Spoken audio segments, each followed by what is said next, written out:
probably just over the other side.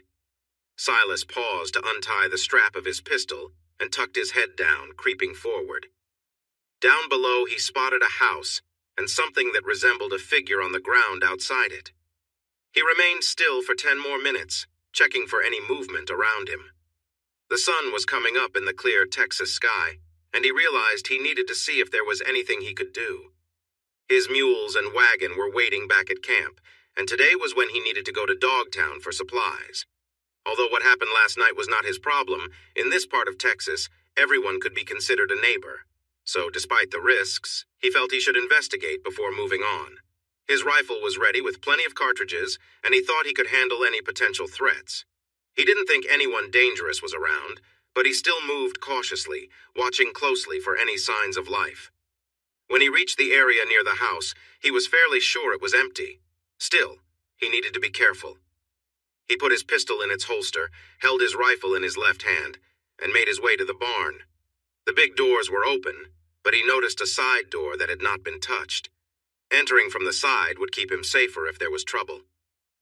With a quick move, he opened the door and crouched as he stepped inside.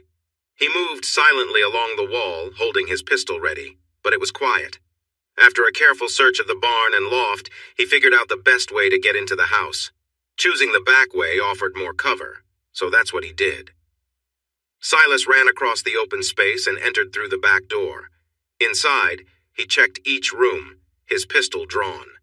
In one of the larger bedrooms, he found a closet filled with clothes for both a man and a woman, and in another room, there were clothes for a girl. The house, like the barn, was well built and very clean.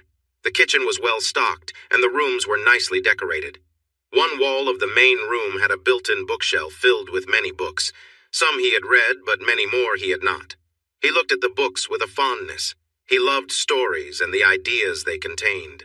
Silas realized he was in a home filled with learning and culture, but he only saw one person outside, and it was a man. Staying low to avoid being seen, he quietly moved from window to window, finally standing beside the open door.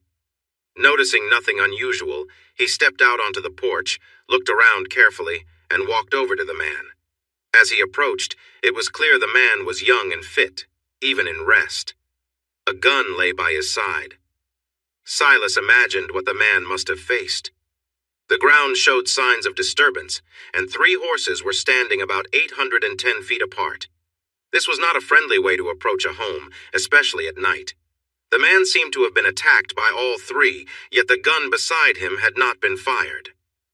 Thinking back, Silas wondered why the man chose to go outside with a gun against 3 riders who were too spread out for the weapon to be useful. It seemed odd, especially with a family inside. Unable to leave the man there, Silas went to the barn and found a shovel. He chose a spot under a large pecan tree at the edge of the clearing and leaned his rifle against a nearby bush. He rolled up his sleeves and began to dig in the soft ground. After digging 4 feet down, he found a canvas in the barn, wrapped the man gently in it, and pulled him to the grave. Just before he reached the spot, he noticed something white in the nearby brush that wasn't there before. Ignoring it for the moment, he lined the body up with the grave, turned slightly, and wiped his forehead. This movement allowed him to look at the spot where he saw the white object. "Come out, or I will start shooting." The figure shrank further under the bush, and Silas realized it might be the missing girl. With his pistol ready, he moved quickly toward the figure and called out, "I know I am not one of them. I need to see you now, or I'll have to shoot. You have 3 seconds. 1, 2. The figure stood up and stepped out from behind the bush. "Don't shoot, I'm unarmed." It was the girl whose clothes he had seen inside the house.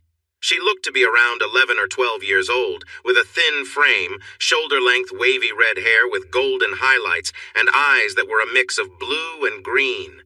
She wore a nightgown and sandals. "What's your name, young girl?" Silas asked.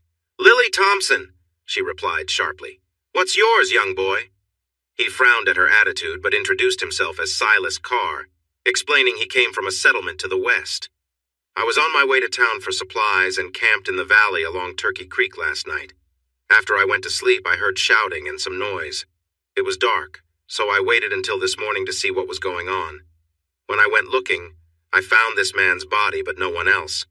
I searched the place and found out a woman and a young girl lived here too, but since I didn't see them, I decided to bury your father before looking for you and your mother." He paused and added, "As you can see, I'm not one of them, or I wouldn't be burying the dead." Lily seemed to believe him and stepped closer without fear. He noticed that she was quite pretty, even though she looked a bit dirty and thin. She was taller than he expected, and her face showed determination. "We need to bury Daddy and then go find my mom. I'll change into my riding clothes, then I'll get our Bible so we can say some prayers for him," she said firmly. Silas was surprised by her confidence. It felt strange that she was telling him what to do. She acted like he was a hired helper instead of someone trying to help her. Still, her plan matched what he was thinking, so he kept quiet. "Get ready. We'll hold the service and then we can figure out what to do next," he said, trying to take charge. She made a face and went inside. He took that time to find 2 short ropes. He looped them around the man's body, carefully securing them, and laid the ends on the ground. When she returned, she was dressed in jeans, a tan shirt, a jacket, and riding boots, and she carried a large Bible. "Please lower my father's body into the grave, Silas," she asked seriously. She seemed to like giving orders, but he took off his hat in respect, picked up the ropes, and gently lowered her father's body into the shallow grave. He was about 5'8" inches and weighed around 150 pounds. Silas, at 5'10" inches and 160 pounds, found it challenging to lower the body slowly and carefully. But he did what was needed, while Lily read from the Bible. After reading the 23rd Psalm, she continued with Ecclesiastes. "The dust goes back to the ground and the spirit goes back to God, as it says in Ecclesiastes, 'There is a time for everything and a purpose for every season. A time to be born and a time to die, a time to plant and a time to gather what was planted, a time to heal and a time to fix what is broken, a time to cry and a time to smile, a time to feel sad and a time to be joyful, a time to let go of stones and a time to collect them, a time to hug and a time to hold back, a time to gain and a time to lose, a time to keep and a time to let go, a time to tear and a time to sow, a time to be quiet and a time to speak up, a time to love and a time to dislike, a time for conflict and a time for peace." Lily stressed a time to dislike, a time for conflict, and her expression showed she meant it. She continued her prayer. "Dear Father, we will always remember and honor you. You were a wonderful man, a great husband, and the best father a daughter could ever have. We will hold on to your memory forever. Father, the Lord has sent help as he promised in Romans 13:4, for he is a servant of God for your good. But if you do wrong, be afraid, for he does not carry the sword for nothing. He is a servant of God, avenging wrongdoing. Silas will help me find my mother, your loving wife, and bring her home. He will make sure those who harmed you and took mother face justice, as the scriptures say. Join me in the Lord's Prayer, Silas." Silas was a bit taken aback by Lily's strong words and the service she led. He prayed and then began filling in the grave. He placed an old door he found in the barn over the dirt and used 2 logs to secure it. "We will build a proper memorial later, but right now we need to find those men who took your mother." Lily whistled, and a blue roan mare came out from the brush near the creek. The horse hesitated at the sight of Silas, but Lily called, "Come, Blue!" and the mare followed her to the barn. Silas brought his horse down from the hill, gave him some water, and checked that his rifle and pistol were clean after crawling around. Lily rode Blue out of the barn, carrying an old Winchester rifle in a scabbard on the saddle and a shotgun across her lap. "Let's go. I think I know where they took her. Dad and I found a hidden campsite off the road to Dogtown a few weeks ago, and it looked like it was used often. I believe they're there." She urged her horse down the trail at a fast pace without checking if Silas was following. Silas shook his head at her daring spirit and hurried to catch up with her. He wasn't sure if her guess was right or wrong, but since she was her mother, she must have felt sure enough to move on without checking for signs. They rode quickly for about 30 minutes until she raised her hand and slowed her horse to a walk. Moments later, she dismounted and tied her horse to a mesquite tree. He did the same. "The campsite is just ahead. We'll be right on them when we reach the top of this hill," she said. Silas replied quietly. "We don't want to be together so they can't easily target us. You head straight ahead and I'll go around to the right. This way we can approach from two sides. Wait for my signal before you act." She gave him a puzzled look but moved forward. Silas circled around the back of the hill to find a large mesquite tree that would keep him hidden while giving him a clear view. He looked for the campsite for the first time. He spotted 3 men. 2 were lounging against a fallen tree, drinking coffee and chatting. They were facing him. The 3rd man was grappling with a woman who was clearly struggling and upset. "Maybe she doesn't want you as much as you thought. She's putting up quite a fight for someone who called for help." One man laughed. Silas watched as the man hit the woman. She covered her cheek and shouted, "You hurt me!" His friends laughed even more, with one saying, "So even hurting her husband for her wasn't enough of a gift? You told us she practically begged you for help last week. Why doesn't she just give in if she wants you so badly? You've already hit her 3 times, and she's still fighting." "Come help me hold her arms," the man yelled. The woman kneed him and broke free, running into the bushes. He screamed after her, "I'm going to get you." He pulled out his gun and fired at her, but missed. He tried to aim again, but before he could pull the trigger, 2 shots rang out. He fell back and lost his balance. His gun went off without aiming, and he fell to the ground. Silas quickly focused on the other 2 men. They jumped up, drew their guns, and each fired at the direction of the shots. Silas took aim and shot the man targeting him, hitting him in the chest, causing him to fall. The other man shot at Lily and then tried firing at Silas before fleeing into the bushes. Silas shot him in the side before he could escape. The man stumbled and then lay still. Silas stayed in his position, watching for any movements. But the bullets did their job. All 3 men fell and stayed down. He stayed still for a moment, then started down the hill. Lily was running down the slope, holding a rifle and shouting, "Mama, Mama, are you okay?"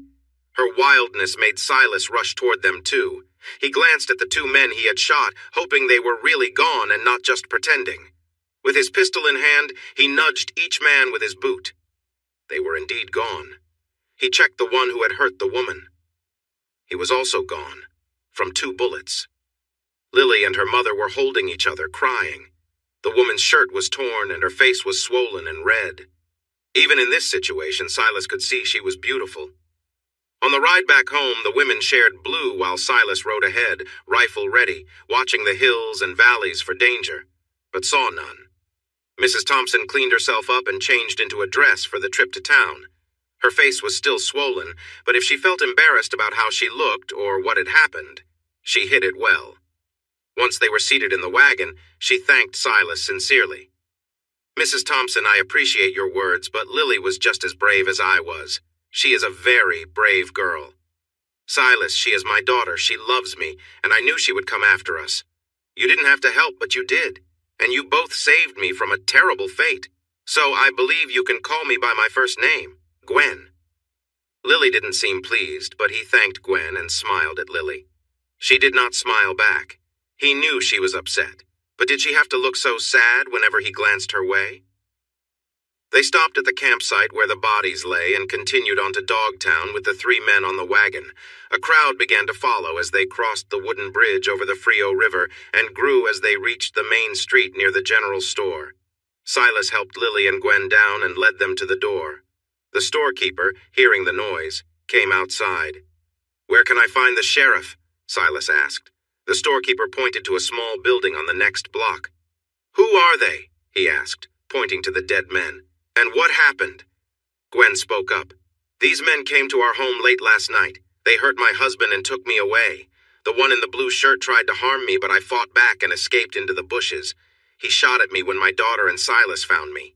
These men fired at Silas and my daughter, and Silas shot all 3 of them." The small crowd around the wagon listened quietly, murmurs of anger rising. "Attacking families and taking women! They deserved what they got." One man moved the body, blocking the view of the one beneath it, and exclaimed, "That's Josiah Hayes! Unarmed Elijah Hayes' youngest son." The whispers grew louder, and the storekeeper asked, "Are you Silas?" "Yes, I am," he replied firmly.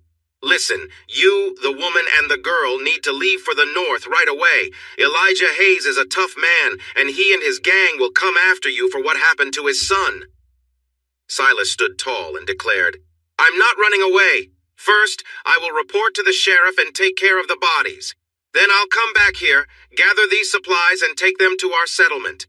If Elijah Hayes or anyone else is looking for me, that's where they will find me." The crowd fell silent, unsure if the young man was brave or just reckless. "Are you saying you shot those 3 men?" a skinny guy with 2 guns questioned. "Sounds like you caught them by surprise." Silas was ready to respond, but Gwen spoke up. "Silas gave them a better chance than they gave my husband. Robert went out to meet them, and they shot him without a word. This morning, Hayes pointed his gun at me, an unarmed woman. When he saw me running, Silas shot him. The other 2 started firing at him, and he shot them too. The bullet holes were in front, not behind. You weren't there, I was. Silas gave them a chance, and it was better than what they offered my husband, so don't twist the truth." "What does she mean by twist the truth?" a bald man with a big beard asked. "She means the boy shot them fair and square," another answered. The gunslinger with crossed pistols spoke again. "I don't believe it. Hayes, Knowles, and Anderson were great with a gun. They were my friends. If you think you're so good, step out and face me." Silas had learned to shoot from a young age and was skilled. He carried a Colt Peacemaker in a holster made for quick access. He was confident and not afraid. Gwen and Lily tried to stop him, but he pushed past and stood firm. "Are you calling me a coward? If you are, draw your guns." The storekeeper moved Lily and Gwen aside, while the crowd backed away, leaving them alone. The gunslinger was taken aback by Silas's boldness. He had challenged him and now felt pressured to act or look foolish. He reached for his guns, but before he could grab them, Silas aimed his weapon from 10 feet away. The gunslinger raised his hands in surrender. "Drop those guns! You challenged me, so don't make me think you'll try to use them." Wow! Did you see that? He had his gun right in front of Clyde before Clyde could grab his own. "Now you hand those belts over here, holding them by the buckle. I will leave them with the sheriff after I talk to him, but if I were you, I'd stop carrying guns. You talk too much and you're not quick enough." The sheriff was not pleased to see the 3 bodies, especially since one of them was Josiah Hayes. He also did not like hearing about Robert Thompson being harmed on his porch or the news that his wife was taken away. All of this meant more work for him, and he really did not want any more of that. He was worried about Elijah Hayes and thought about arresting the boy to protect himself.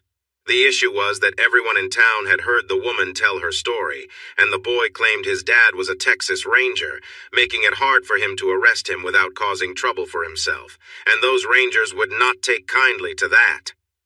All 3 of them gave him their written accounts, and he let them go after promising to look into the matter.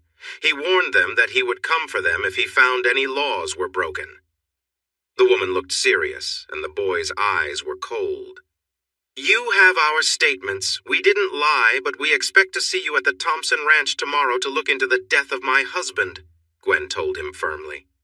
He mumbled that he already had plans for the next few days, but he would come by later. "Of course you will," Silas replied sarcastically. "Probably bring Elijah Hayes with you too, right?" They turned away from him and climbed onto the wagon. He watched them drive off into the woods after crossing the bridge, then went back to his office to read their statements. He could read and write, which was more than what many people could do, but their writing was neat, with proper capitalization and punctuation. He knew they were serious people, but he thought unarmed Elijah would not care about that. So he put the papers away and decided to start on his daily drinks. He had a bad feeling about all of this. Silas drove the loaded wagon back to the Thompson house. Lily wanted to stay, but Gwen warned her that the rest of the Hayes gang might come at any moment, so they needed to go with Silas. She sent Lily to gather her things, and she did the same. Silas parked the wagon in the barn to keep the items safe from the weather. Back inside, he was again drawn to the large collection of books more than he had ever seen. Gwen walked back into the room while he was looking at one. "I can tell you are well educated by how you speak and write, Silas. My husband was a professor at the State University in Kentucky before the war. He chose not to join either side when the war began, but he was drafted by the Union after the Conscription Act passed in 1863. Luckily, he was sent to the western frontier, where he mostly dealt with outlaws and deserters. When he returned to Kentucky, he learned about the terrible situation his cousins were facing in Georgia and South Carolina. Their farms and homes had been destroyed, their animals killed, and 2 of his cousins had been harmed by troops. His cousins traveled through Kentucky on their way to Texas and stayed with us for a week. This made Robert think we needed a fresh start away from all the chaos and trouble. We bought land, built a nice home and barn, grew crops and raised animals surrounded by friendly neighbors, even if they were not well educated. We were happy and thought we had made a good choice. Now he is gone, and his wife and daughter have no one to protect them from the group of troublemakers who took his life. "It just doesn't seem fair," Gwen cried out, bringing Lily rushing into the room. She hugged her mother and they both sobbed until Lily reached out for Silas to join them. He felt crushed by Gwen's words, but holding the 2 of them was almost too much for him. He had a mother and sisters that he hugged often, but it felt different this time. When the crying lessened, Silas spoke. "Losing a husband, Gwen, and a father, Lily, must be very hard. I feel your pain. But please don't think you are alone. If you come with me, you will be safe and cared for. Our group has 4 families and my uncle Lorenzo, who left the 7th Cavalry after the Black Hills expedition. He added a room to our barn and sleeps there, but he has bought some land nearby, and we will help him build a house and barn when he is ready to move there. There are 5 men, 4 women, 7 boys, and 8 girls. We are all ready to help keep each other safe. Even the younger kids know what to do in tough situations. You can share one of our rooms, and my younger sisters can share another room until we figure things out. I am asking you to come with me, and I hope you agree, but I cannot let you stay here knowing how much danger you are in." Gwen smiled, but Lily looked worried at his last words. "What do you think you will do? Just carry us away like bags of flour? If we decide not to go, we won't go. If I have to, I will. Just remember, you don't weigh as much as a sack of flour." Lily was upset, but Gwen stepped in. "It won't come to that, Silas. We appreciate your offer, but we will want to come back here once it is safe. Everything we brought from Kentucky was in our wagons, and we're not leaving anything behind. We should stay here for the night and hit the trail early tomorrow. It's safer and more comfortable than sleeping outside," she suggested. She placed her hand on his shoulder, gave him a playful smile, and said, "Silas, I know you've been eyeing our books. Would you like to take some along to read?" He happily chose 10 books and put them in a bag on his wagon. He kept a small one to read later. Gwen sorted through the clothes and prepared dinner. Lily called the 2 mules and 3 horses, putting them in a corral and feeding them. Then she organized the harness, reins, and saddles for tomorrow. These were skills her father had taught her, and she was quite skilled. Silas rode back to his camp to get a few items he had hidden. He returned, took care of the mules, unsaddled his horse, brushed them down, and placed his horse and mules in a different corral. Lily tossed them some hay from the barn, and he brought them grain from his wagon. The 2 corrals shared a water trough filled by a windmill with a rock cistern raised above the ground. He spent a while looking at the well and the water storage. He thought about building something similar at Carr Settlement if the water was close enough, just like it was here. He figured he could persuade his family to do it, especially since his father would appreciate having water for the animals and garden. His mother and sisters would love having water inside the house for cooking and using the bathroom. He had seen indoor bathrooms at the best hotels in San Antonio, but this was the only one he had seen on the frontier. Silas was the first to wake up. He checked his watch and saw it was 4:30. He got dressed, lit a lantern, stepped outside to take a look around, and took care of his needs in the brush. He had slept peacefully, knowing his mules would alert him if anyone came close during the night, and he was eager to start their journey. The longer they stayed, the more time Elijah Hayes had to track them down. He fed the horses and mules in each corral before heading back inside. Gwen was making biscuits and bacon for breakfast. She welcomed Silas and invited him to sit down. There was coffee on the stove, so he poured a cup, added sugar, and sat down. He couldn't help but admire the lovely woman, who looked elegant even in a denim shirt and pants. Although her clothing was loose, her shape was still noticeable. She was charming and warm, while her daughter was plain, thin, and quite bossy. You could sense that one day she might start to look like her mother, but for now, there was not much similarity. Gwen asked him how far they would go that day, where he thought they would spend the night, and the general direction of their journey. He replied that if they left by 6, they could reach the settlement, moving to the north-northwest. Just as he finished speaking, Lily appeared. She glanced at him, said good morning, and then started chatting with her mother. He enjoyed a tasty breakfast while Lily talked away. After finishing his meal, he took his dishes to the sink and thanked Gwen warmly. She placed her hand on his sleeve and said it was her pleasure. Then she suggested that if Lily drove their wagon and she drove the cars, he could keep an eye on the road ahead and behind, warning them if anyone came near.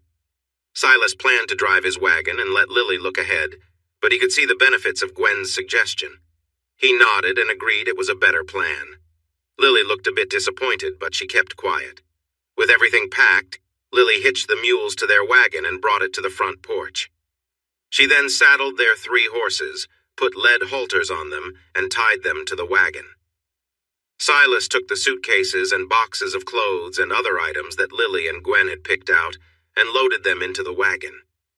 They set off at first light, and Silas felt hopeful they would reach the settlement by nightfall.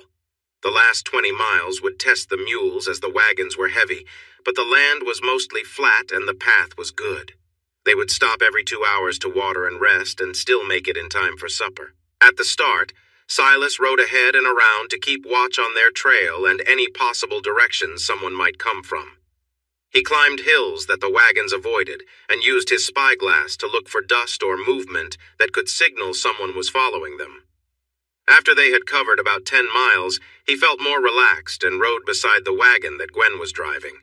They talked for hours, and he found that her intelligence was even more impressive than her beauty. He was drawn to the older woman in a way he didn't quite understand. As for Lily, he understood her very well. She could be moody and difficult, teasing him with rude comments whenever she got the chance, even when, at her mother's request, he rode back to offer help. "No, I don't need anything from you. Just go back and bother my mother for the rest of the trip." Upset by her harsh words and challenging attitude, he rode ahead to scout the trail behind them. The wagons broke out of the brush and into the open fields of home an hour earlier than he had expected. He made one last round to make sure no one was following them closely. After checking, he sped past the wagons to reassure his family that everything was safe.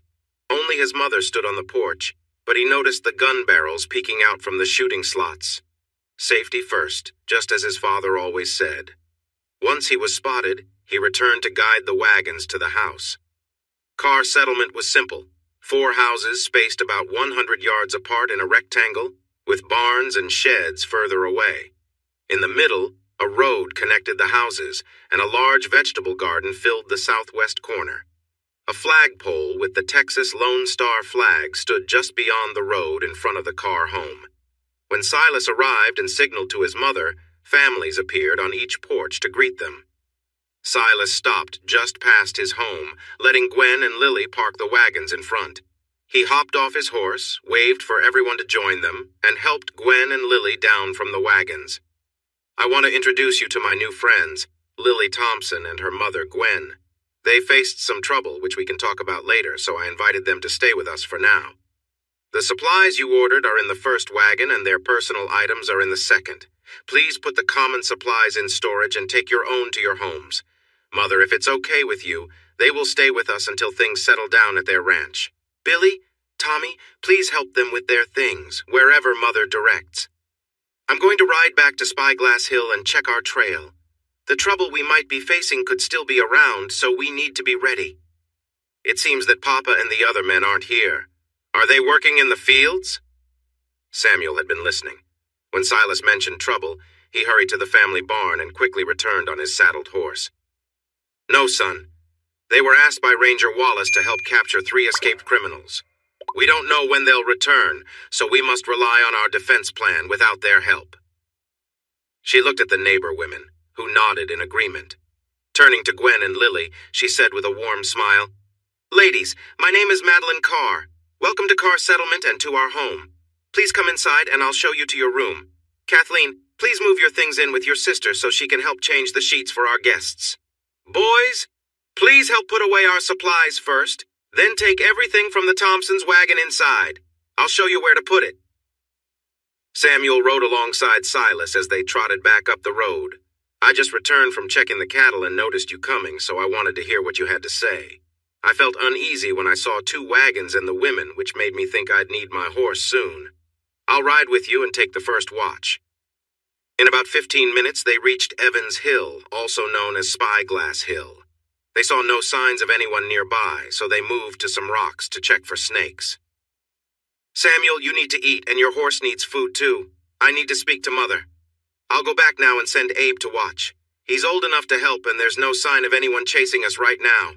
I'll take the second watch from 10 until dawn, and you can take over after breakfast. Let's make sure the signal fire is ready so we can see it tonight if needed. I'll cut some green mesquite and bring it back for you to stack by the fire.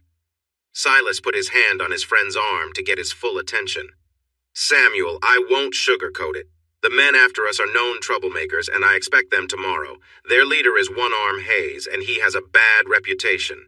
So when you take over tomorrow, if you notice anyone coming, light the fire and make it burn bright. Then add 4 pieces of green wood. As soon as the smoke rises, hop on your horse and head back. We need you ready for our plan to work. The younger boys had already fed and watered the mules. Silas took his horse to the barn, unsaddled him, and let him drink water before feeding him hay and grain. After hanging up his saddle and tack, he walked through the back door of the house. The car home was lively with all the women from the settlement and others not on watch duty.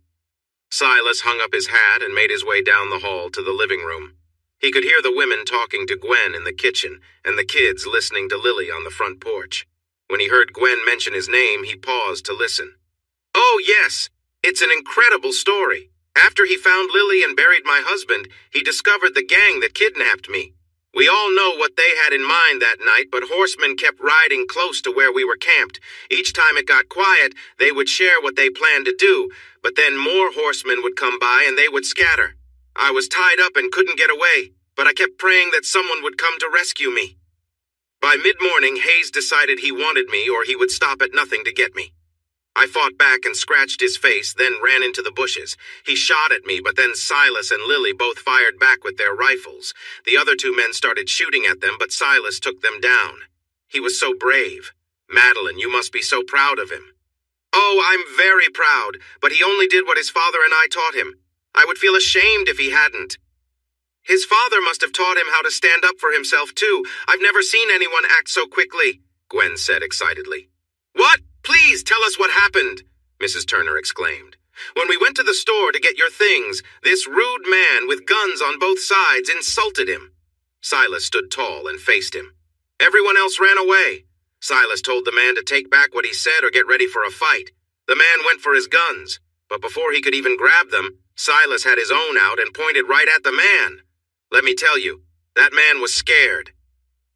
The crowd grew louder, and it was hard to tell who was saying what because everyone was talking at once. Silas stood where he couldn't be seen. This woman clearly thought highly of him, and the story had some added flair. He smiled, enjoying the moment, when he heard one of the girls on the front porch ask eagerly, "And what did Silas do next?" Staying hidden, he took a few steps toward the open porch door to hear Lily's answer. He knew it might not go as well with Miss Thompson as it had with her mother, but he wanted to listen. Oh, without caring about his own safety, Silas stepped out to face the man. The man had 2 guns. Each had marks on them, meaning he had been in fights before. Silas stood just a few feet away and told him to get ready. The man smiled with ill intent, and his hands moved toward his guns. But before he could even grasp them, Silas had his own drawn and aimed right at the man. His gun was just a foot or 2 from the man's face. The man moved his hands away from his guns and raised them high. His confidence vanished and was replaced by fear. When Silas told him to drop his guns or he would take action, the man pleaded not to be harmed and quickly let go of his guns. Silas then told him he shouldn't carry guns because he was too slow, and everyone laughed. That frightening man was scared of Silas, and the crowd couldn't stop talking about how brave and quick he was. Silas stood still. He couldn't believe Lily's version of the story. If anything, she made it sound even more impressive than her mother's tale, and yet she had hardly spoken kindly to him during their time together. He felt lost. Worried about being caught listening and feeling guilty, he stepped back into the hallway, stomped his boots at the door, and called out that he was home. His mother invited him into the kitchen, where he was welcomed by 10 eager faces, including his mother and sisters, along with other women and girls, and most importantly, Gwen. Feeling shy, he smiled and greeted everyone before asking his mother for something to eat. He was treated like royalty, with everyone eager to help him. He noticed how Carol Ann and Samantha stayed close, watching him. They were nice girls his age, but they had always been friends, so he thought of them as sisters instead of possible dates. It seemed they saw him differently now. Gwen was different. She was older and more refined, and he knew they had grown close. He sensed she had special feelings for him. He wondered how that could work. He was nearly 18, she was 32, and Lily was 14. It was an unusual situation, but he believed they could make it work if it meant being with the amazing woman he admired. The younger kids came in while he ate, looking up to him with admiration. The boys surrounded him, giving him friendly pats and praising him for helping the women. The younger girls stood nearby, smiling brightly. Lily chose the chair next to him and asked if he wanted more to eat or to drink. He nearly dropped his fork but managed to say not right now. She wore a cheerful smile, looking lovely now that she was clean and her curly hair was neat. He smiled back, and she flashed a bright smile at him, tossing her shiny hair back with her hand. He quickly focused back on his food, confused by how she had changed and curious about what had happened in the last few hours. After dinner, Silas talked to Abe, who had come to take over for Samuel. Silas checked various places to make sure there were enough supplies like rifles and shotguns. 3 guards, a 12-year-old boy and 2 11-year-old girls were in the barns keeping watch.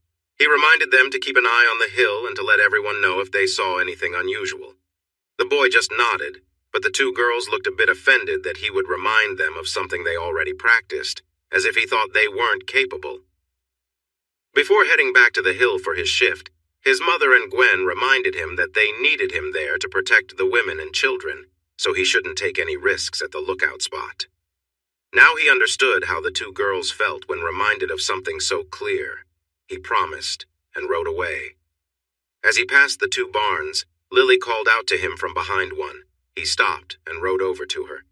"Can you get off for a moment? I want to give you something for good luck." He got down from his horse and told her he appreciated her thoughtfulness, but didn't think he needed luck for anything tonight. Lily came closer with her hand behind her back, as if she was hiding something. "Bend down," she said, and he did. She took off his hat and tied a leather necklace around his neck that held a Celtic cross. She said it was her grandfather's and wanted him to wear it for protection. As she finished, he began to raise his head and found her face just inches from his. He met her gaze for a moment before she gently pulled him closer and kissed him. He was so surprised that he froze for a second, but his surprise faded quickly as he kissed her back and wrapped her in a warm hug. She felt delicate in his arms, and as their lips met, he worried he might be too rough. Feeling lightheaded and confused by the unexpected moment, Silas tried to step back, but Lily held on to him and kissed him again, this time with a little more openness. After a few moments, she broke the kiss and said with a giggle, "That was my first kiss, and my second." He smiled widely and replied, "Mine too. I didn't hurt you, did I?" "No, but my lips are still tingling," she said with a playful smile that he had just begun to notice. "I have no experience, but you are a great kisser, Lily." "You are too. Now go and keep us safe, my hero. I'll have your breakfast ready when you get back." Silas rode back to Spyglass Hill with a muddled mind. He had just stepped into the surprising and wonderful world of girls, and he felt as confused as anyone could be. Dawn broke slowly in the east, casting warm colors among the scattered clouds before fully lighting the sky. As the sun rose, Silas carefully looked for any signs of Hayes and his gang. He saw nothing, so when Samuel came to relieve him, they quickly went over what to do if someone approached. Others in the settlement were busy with their chores when he arrived, but Lily was in the kitchen with his food ready. She looked at him shyly and served coffee, milk, biscuits, bacon, and eggs. Gwen and his mother stood in the doorway with knowing smiles, watching him, and he started to feel shy and embarrassed. They said only a few words, but he ate heartily. He thanked her, and when she looked him in the eyes for the first time since he arrived, she told him it was her pleasure. She smiled quickly at him before heading over to her mother.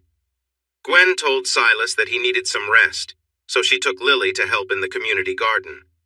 Silas went to his room, cleaned up with the pitcher and basin that were ready for him, dried off with a towel, and lay down on his bed.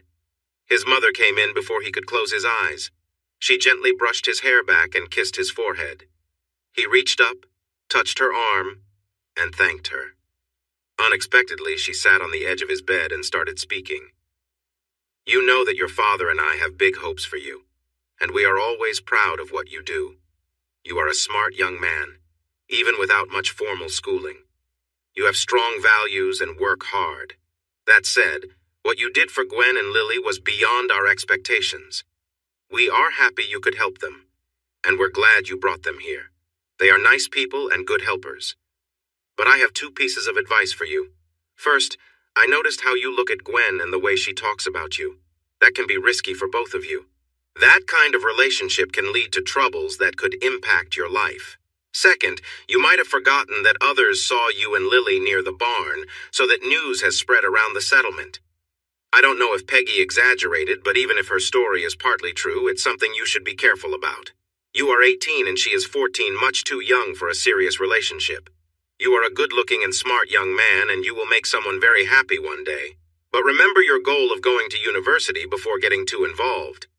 Also, think carefully before trying to pursue both a mother and her daughter. It could lead to big problems. Now get some rest. I'll wake you if anything happens, or at 4 if it doesn't. And don't worry, we all know what to do, and we will handle things properly without needing your guidance." She left Silas to think about her words and his feelings. He tried to process them, but he was so tired that he quickly fell asleep until his sister woke him at 4.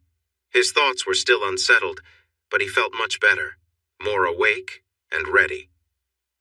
After dressing, Silas walked to the kitchen where he was surprised to find his sisters and Lily cooking. "Good afternoon. Where's Mother?" "Good afternoon, big brother. Did you sleep well?" Kathleen asked. "Yes, I did, but I'm really hungry. When will we eat?" "Mother said you would wake up hungry, so we've been cooking for over an hour. Are you going to join us all for dinner at 5, or would you like to eat now?" asked Mary Virginia, his younger sister. She was 13, and Kathleen was almost 15, the same age as Lily. Lily simply stood and watched him, smiling in a way that he found appealing. "I should eat now. I need to ride up to the hill and look around with Dad's binoculars. I keep thinking they might arrive before dark, and I want us to have enough time to get ready." The 3 young ladies served him a tasty meal of fried venison steak, potatoes, and carrots, with fried apple pie for dessert. He gave each of them a quick kiss on the cheek, thanking them all. Lily remained shy around him, and as he rode away, he wondered why she seemed so different today compared to her boldness yesterday. It felt strange and confusing. The more time he spent with her, the less he noticed her thin frame. Instead, he admired her pretty face and red gold hair. And Gwen had hardly talked to him since yesterday. What was going on with her? Those 2 girls were so puzzling. Samuel was eager to take a break. He complained about the heat, the lack of shade, and how dull it was to just sit and watch. Then he untied his horse and rode back to the settlement to eat.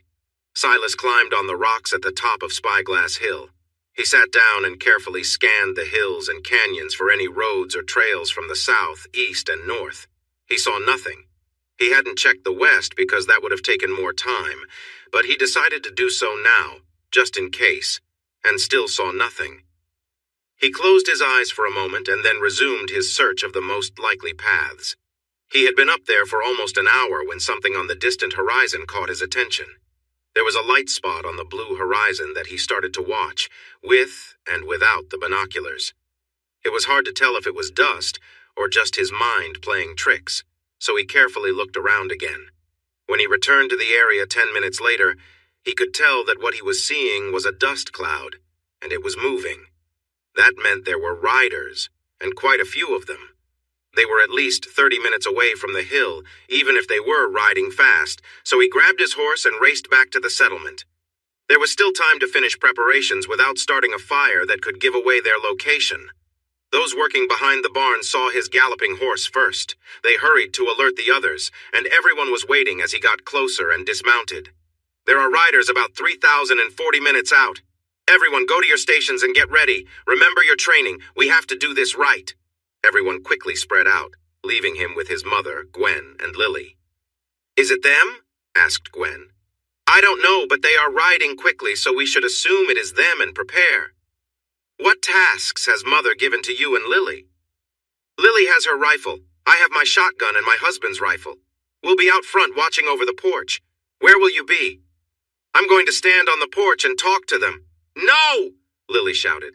That's what my daddy did, and they got him before he even spoke. You need to stay inside with us. You can't let them harm you.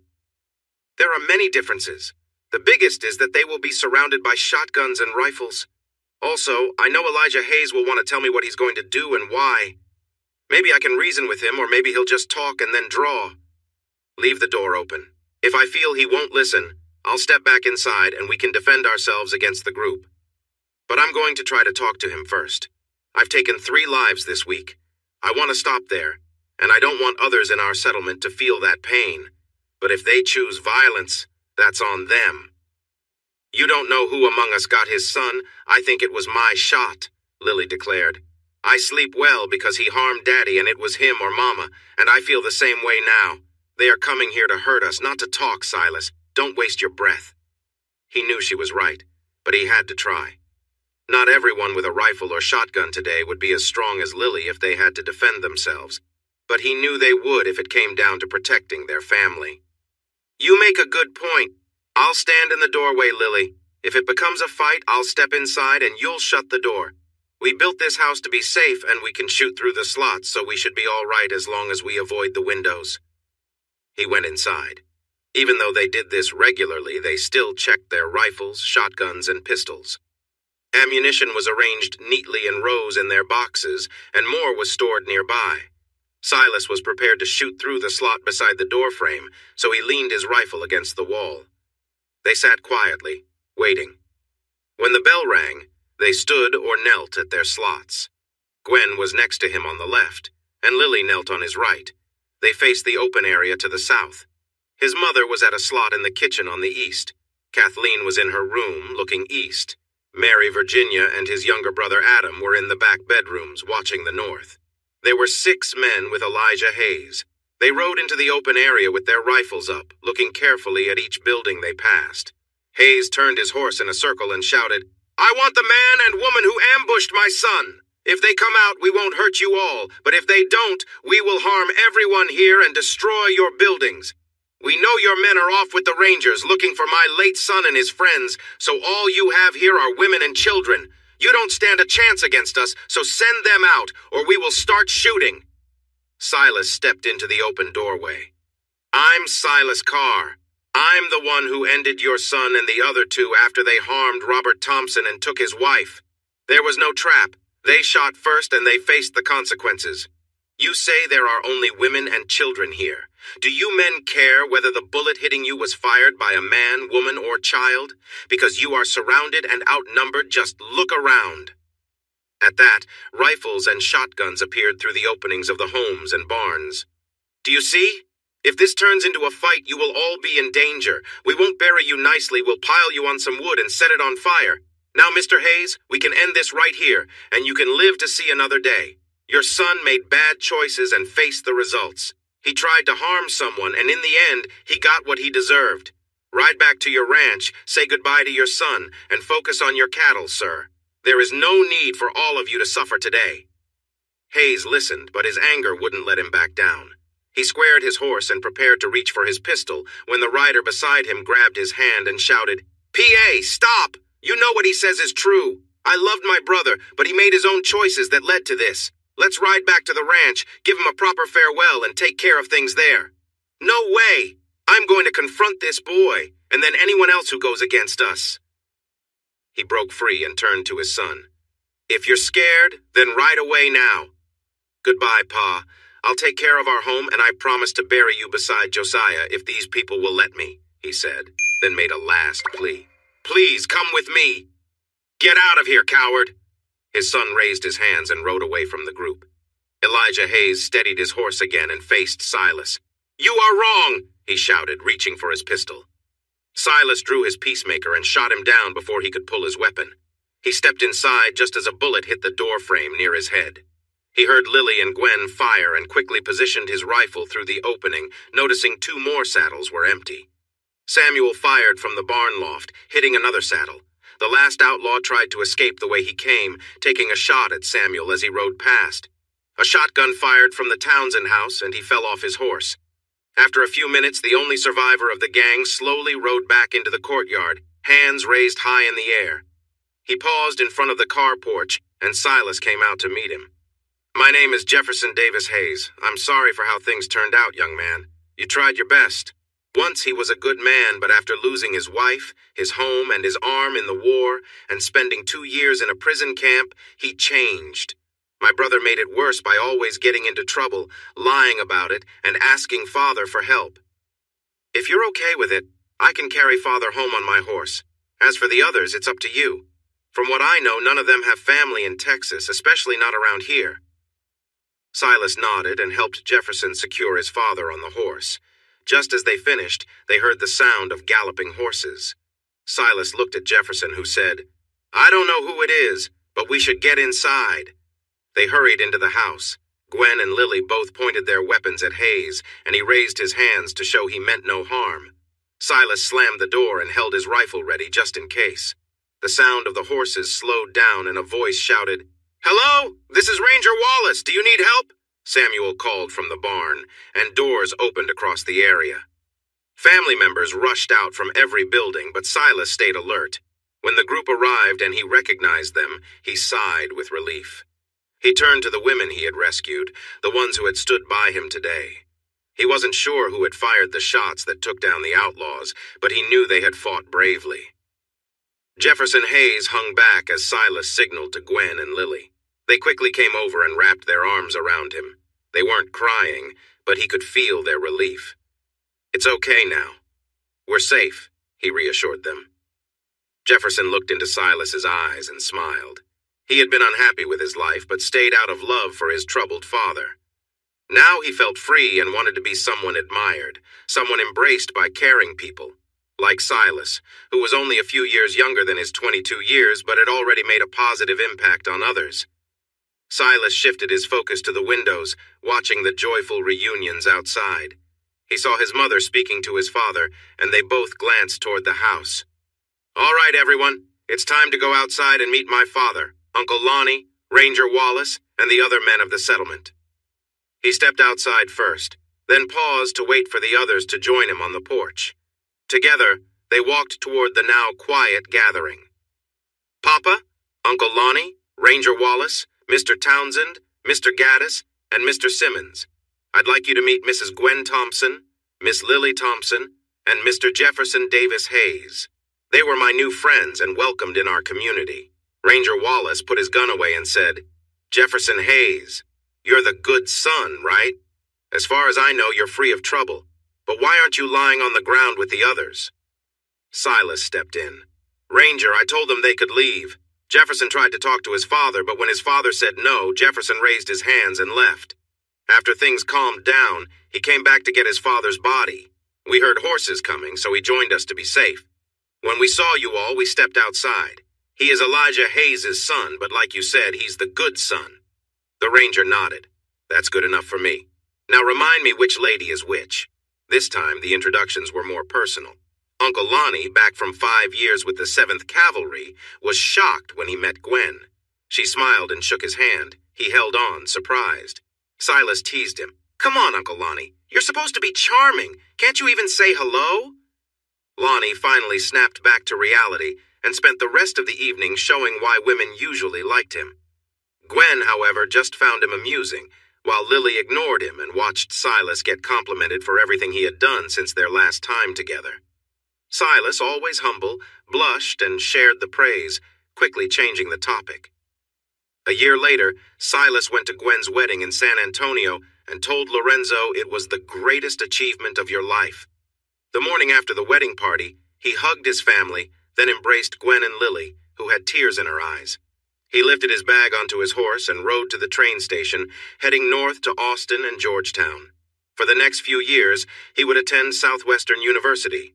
Southwestern had opened just a few years before in 1873 by combining 4 other Methodist universities in Texas, including the first one in Rudersville, established in 1840. where a well-known Methodist minister and a distant cousin had been an early president. His education was funded by scholarships from the Texas Rangers, who expected him to study law and think about serving the state of Texas after he finished his studies. He took Tiberius on the train with him and planned to come home during the summers. Those plans changed when some state officials wanted this promising young man to work as an intern for them during his school breaks. It had been 3 years since he had been home. After Gwen and Uncle Lonnie married, they chose to go back to the Thompson Ranch, which Lonnie had kept in good shape while it was empty. Lily moved in with them for a while, but soon started attending Ursuline Academy, which was the best school for girls in the area. It was near the river in San Antonio, and daughters from the most respected families from Austin to San Antonio went there. He hadn't heard from Lily in over a year, but his sisters wrote to update him on her school and social successes. They also excitedly shared news of her many admirers and popularity in San Antonio, almost as if they were trying to brag. There was no need for that. Silas was dating the daughters of state officials and prominent families in Austin and Central Texas. Many of them were Lily's classmates and friends. They kept him posted about her activities, but since everyone believed he and Lily were a couple, he suspected their stories might not always show her in the best light. Somehow, hearing about her school achievements made him feel good, but learning about her admirers was a bit unsettling. Silas knew he had no reason to complain, as he was also doing well in Austin. Although he would never admit it, he had dated several nice young women, including the governor's oldest daughter. Even though he had made her happy, she ended up marrying the son of a rich supporter and moved to Dallas. He pretended to be upset by her choice, but secretly he was relieved. There were many wonderful girls in his village by the river and nearby, and he was ready to meet them. To make things better, the governor felt awkward about his daughter's choice and started treating Silas more kindly as a way to make up for it. While he learned a lot at the university, his most valuable lessons came from a wealthy widow who owned the ranch next to the university where he kept his horse. She was 38 and took an immediate liking to him when they met. He often stayed to have tea and snacks with her after seeing to his horse in the afternoons, and would share dinner with her as well. Within a week, she was cooking for him and waking him up with breakfast, adding a sweet goodbye before he headed back to university. Tilly had grown up in wealth in England and had traveled a lot, living in France and Italy with her parents. While in Paris, she met a charming, rich cattleman. He persuaded her to leave her easy life and join him in marriage. They moved to one of his large ranches near Georgetown, and she adjusted well to this new way of living, even though it was very different from her past. They had been happily married, though without children, for 10 years when he tragically died in a cattle stampede. She was heartbroken. To make matters worse, her parents were lost just a few months later when their ship sank while crossing the ocean to visit her. She grieved for 2 years before she started to accept attention from potential partners. However, most of them were not right for her, mainly because they seemed more interested in her wealth than in her. At 35, she was at a great point in her life, single, beautiful, and very rich. But she had been without a partner for 2 years until Silas arrived. Having traveled and experienced much in life, her views on relationships were quite different from those of women in Silas's world. For them, relationships were mainly about family, and enjoyment was not openly talked about. In fact, it was often thought that women who liked such things were improper. Lily smiled at such narrow views and taught her young friend about the many ways to connect with a partner. She carefully guided him in understanding how to please a woman, showing him the importance of preparation and care in their relationship. She explained that making a woman feel appreciated and wanted was essential. Their time together allowed him to learn and practice until he felt confident. Lily praised him before they parted ways, encouraging him to use his knowledge wisely and respectfully. He had tried his skills with several young women and a lonely widow, all of whom only wanted companionship and had given him positive feedback. Lily was now engaged to a wealthy man whom Silas had introduced her to, and they seemed very happy together. He wished them well and agreed to be the best man at their wedding in the fall. So, in 1880, at the age of 22, he graduated from university and successfully completed his bar exams. The Attorney General offered him a position on his team and he accepted, planning to start after a well-deserved 2-month break. The AG quickly agreed, and Silas made plans to visit Carr Settlement for a longer time. 2 days later, he loaded Tiberius onto the horse boxcar and showed his ticket to San Antonio to the conductor. No one knew he was coming, so when he arrived, everyone celebrated late into the night. It was too late to prepare a special meal, but his father promised a big celebration for the following Saturday. News spread quickly, and a big crowd was expected. Uncle Lorenzo and Gwen will arrive Friday night. They will stay in the guest house that he and your father built before moving to the ranch, his mother told him on Thursday. With a playful smile, she added, Gwen asked if you could take the buggy to San Antonio on Friday to pick up your old friend Lily from the academy. Would you do that? Knowing she was trying to set him up, he smiled back and replied, Of course, Mother. Will she be bringing someone with her, maybe? I hear she's quite popular in San Antonio. His mother raised an eyebrow. Just like you are with the young ladies in Austin, we've heard. No, I doubt she will bring anyone, but our new covered buggy can fit 4, so there's plenty of space. Smiling at her reply, he asked, What time should I be there to pick up San Antonio's shining star? Raising her eyebrow again, Mother answered, Her classes end at noon. Perhaps the Prince of Austin Society might want to arrive a little early to make himself known among the young people. He laughed and kissed his mother on the forehead. I had no idea you had spies in Austin, Mother. If you want to keep your personal life private, maybe avoid dating Lily's friends from Austin, son. Texas is big, but word travels fast, she replied. Silas changed horses at Ben Wallace's ranch, which was about halfway to San Antonio. Mrs. Wallace told him that her husband was away on ranger duties but would return in the afternoon. With a smile, she warned him he should prepare for a long chat, because her husband would be happy to see him after so many years. He could have arrived as early as 10, but decided to check out the downtown area first before going to Ursuline Academy to pick up the girl he hadn't seen in over 3 years. He knew she would have changed at 18 from the girl he last saw at 15, but he felt sure he would recognize her. If nothing else, her red gold hair would stand out. Would she know him? Probably, but he was now 2 inches taller and 20 pounds heavier than when they last met, and he was dressed in a suit instead of denim. He parked the horse and buggy under the shade of a live oak and walked towards the campus. He wasn't sure exactly where she would be, but the 3-story building had classrooms and offices, so he decided to start there. On his way to the building, he was stopped by one of the Robertson girls he had dated. After a friendly hug and kiss, she eagerly asked why he was there. He told her he was there to pick up Miss Lily Thompson and take her home to see her parents. Oh, so she is going to your graduation party. I should have guessed from how she mentioned her plans. Be careful with her, Silas. She's quite clever and knows how to charm men. Did he sense a hint of jealousy in her warning? Surely no well-mannered lady would speak poorly of another without a good reason. He chuckled softly, knowing full well that they would both compete to win over the same people. They walked side by side toward the boarding house where Ruth thought Lily would be, and her jealousy was obvious. It seemed that her feelings about Lily were more significant than those about him. She viewed his old friend as a rival.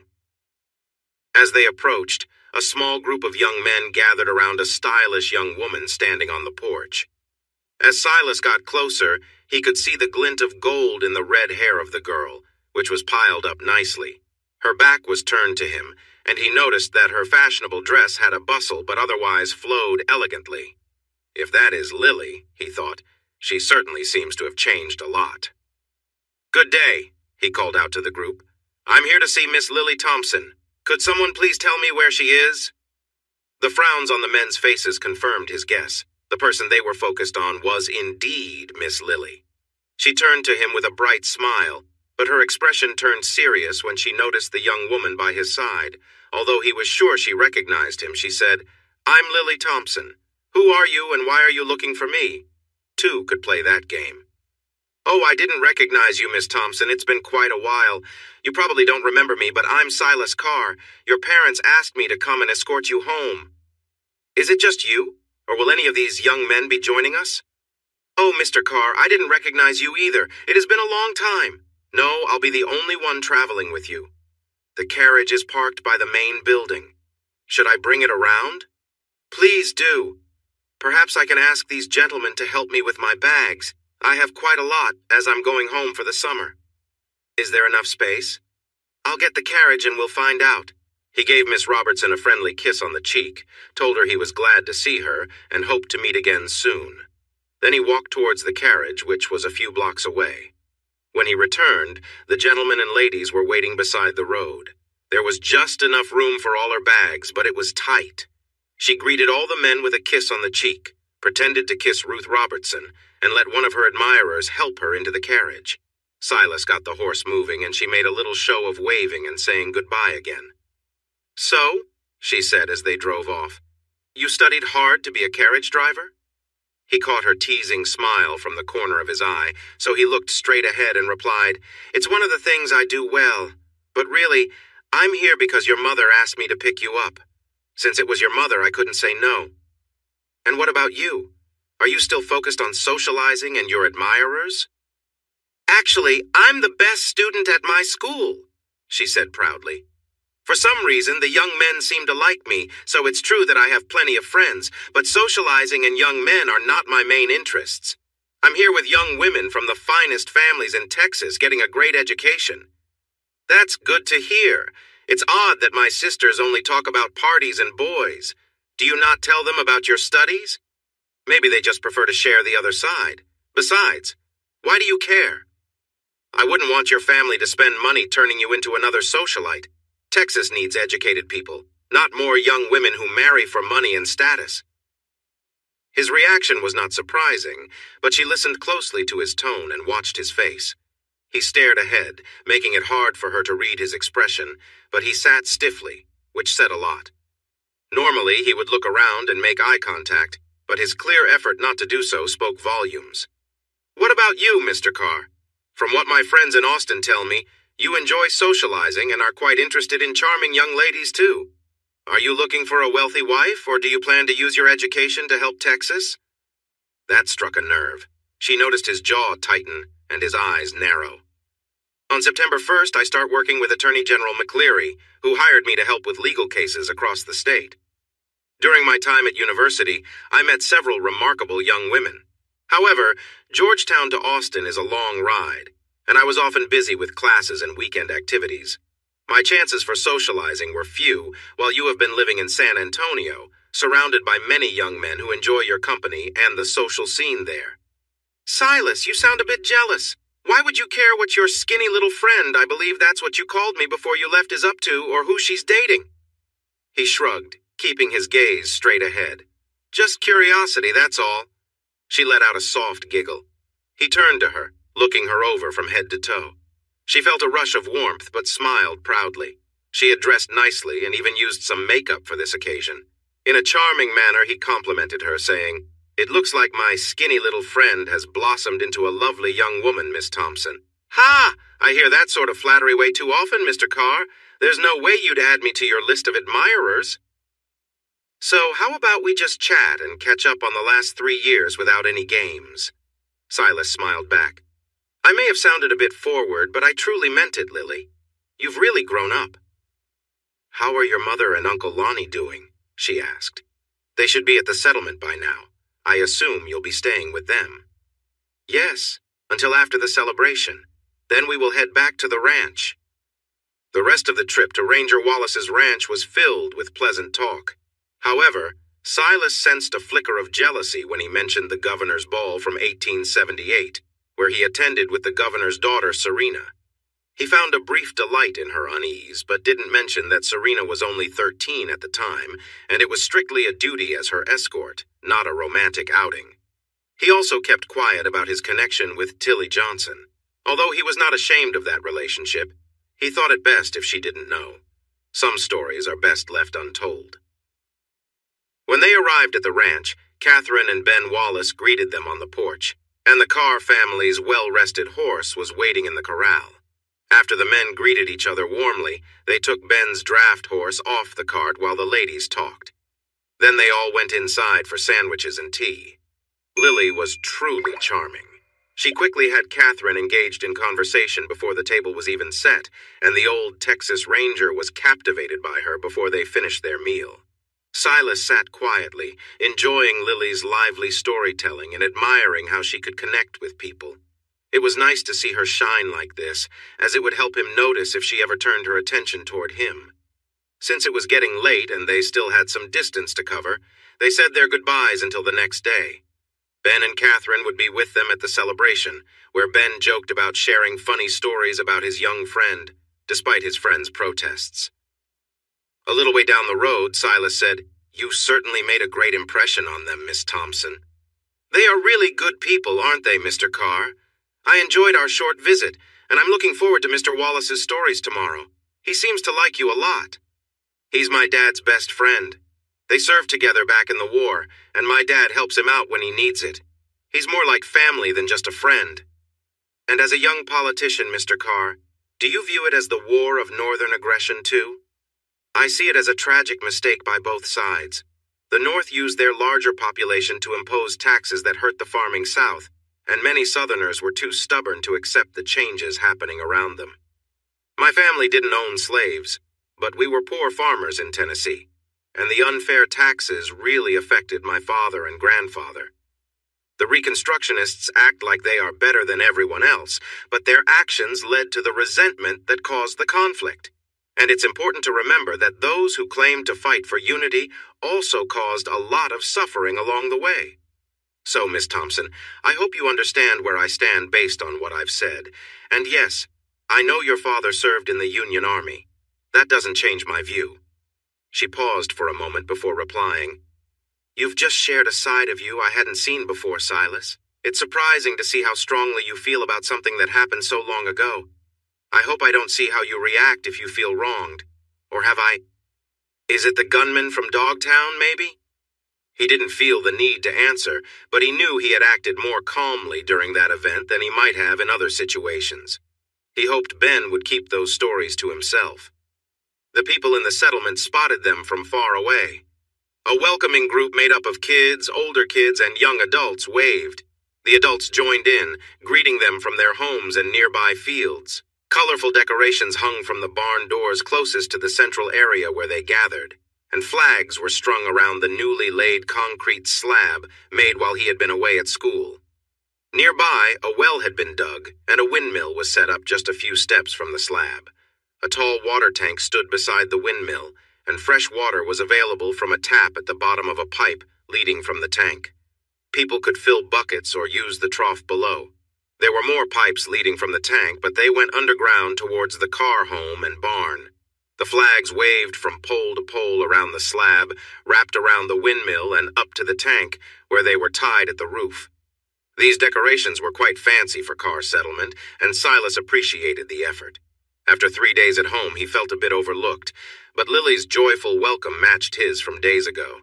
It seemed she didn't return home often either. She was friendly to everyone, but her special bond with the Carr sisters was clear. They embraced warmly, hugging and chatting until Gwen appeared around the corner, pausing to watch. Gwen's beauty and grace took his breath away as always, but today she seemed to shine even brighter. Lily noticed her mother, broke away from the Carr sisters and rushed to her. They hugged, and then Lily stepped back looking at her mom. Still holding her hands, she asked something, and Gwen responded with a smile. Lily began hopping and squealing in excitement. Silas felt confused at first, but then realized that Gwen's figure had noticeably changed. He jumped down from the buggy, tied the horse to the rail, and rushed over to congratulate her. Gwen noticed him coming, released her daughter, and ran into his arms. They embraced tightly before she leaned back to look into his eyes and gave him a quick kiss. "I knew from the first time we met that you were someone special, Silas. Some people are surprised that you have a university degree and passed the bar exam at only 22, but I always believed you could do it. My biggest hope is that your new job gives you more time to visit your family and friends and to meet your new cousin." Silas felt a lump in his throat, but he stayed calm. "That's my wish too. I can't wait to meet my new cousin and spend time with them." Speaking of that, where is my favorite uncle? "With your dad, getting the fire pits ready. The steer is prepared, and now it's curing. The pits are dug, the firewood is gathered, and they are sharing some drinks while they work.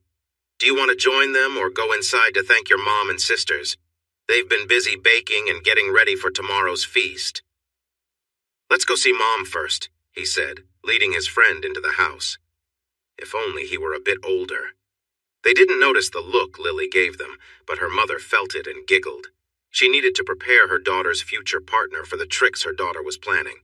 He had to stay aware before anything could begin. Her strong-willed daughter needed guidance, but she wasn't sure Silas knew enough about her daughter's antics. The other 3 wives of the settlement were with his mother, and he received warm greetings from each. They asked him about his trip to pick up his friend, how it felt to have a university degree, and what was happening around the state capitol. He was polite and friendly, but he made sure to keep his answers brief. As they started to make more bread, he excused himself and joined his dad, Uncle Lonnie, and some other men at the pits.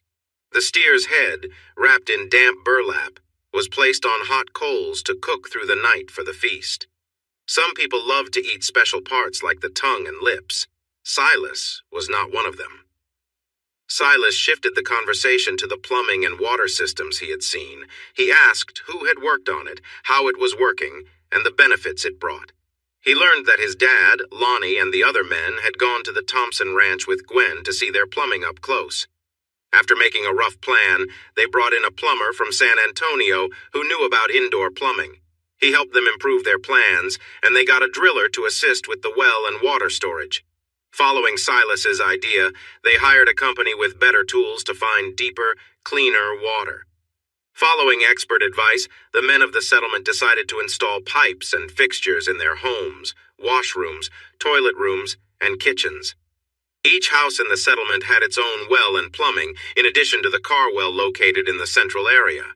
They agreed that the toughest job was digging holes and building the tanks and drainage areas for the toilets, but everyone felt it was worth it because it made the women very happy.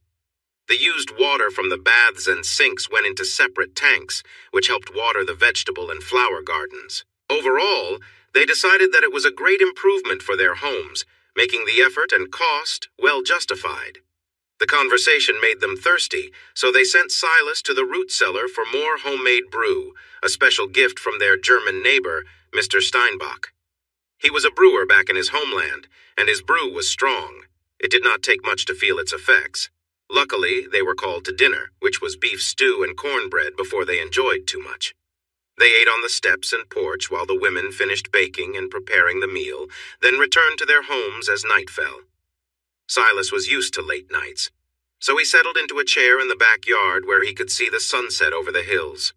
Soon, Lily and his sisters, Kathleen and Mary Virginia, joined him, along with Samuel and Sonny. They gathered chairs, faced west, and watched the sun disappear as they shared stories about their lives and local happenings. Lily listened carefully to everyone's stories, but shared little about herself. Everyone except Silas asked about her school, the young men she had met, and her social life in San Antonio, but she mostly spoke about her studies. When asked more, Silas reacted the same way. It seemed neither of them wanted to share much about their lives or social experiences, at least not in front of the others.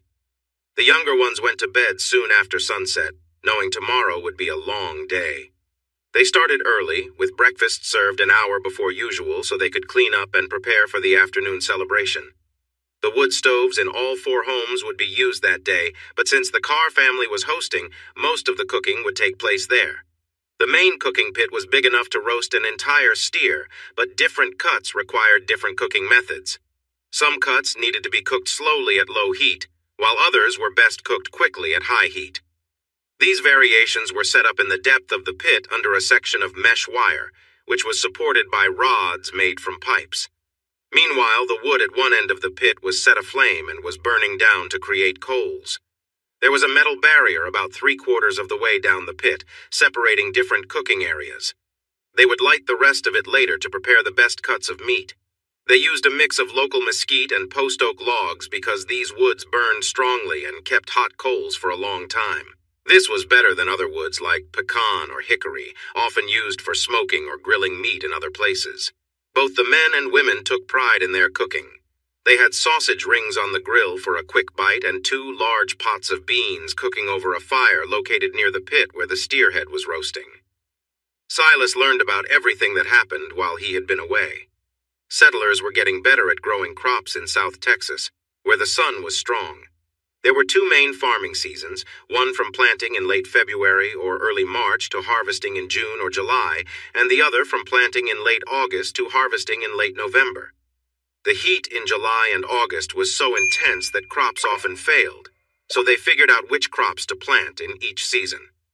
During the winter and spring season, they grew leafy crops like spinach and lettuce, along with corn, peas, beans, squash, tomatoes, potatoes, melons, and peppers.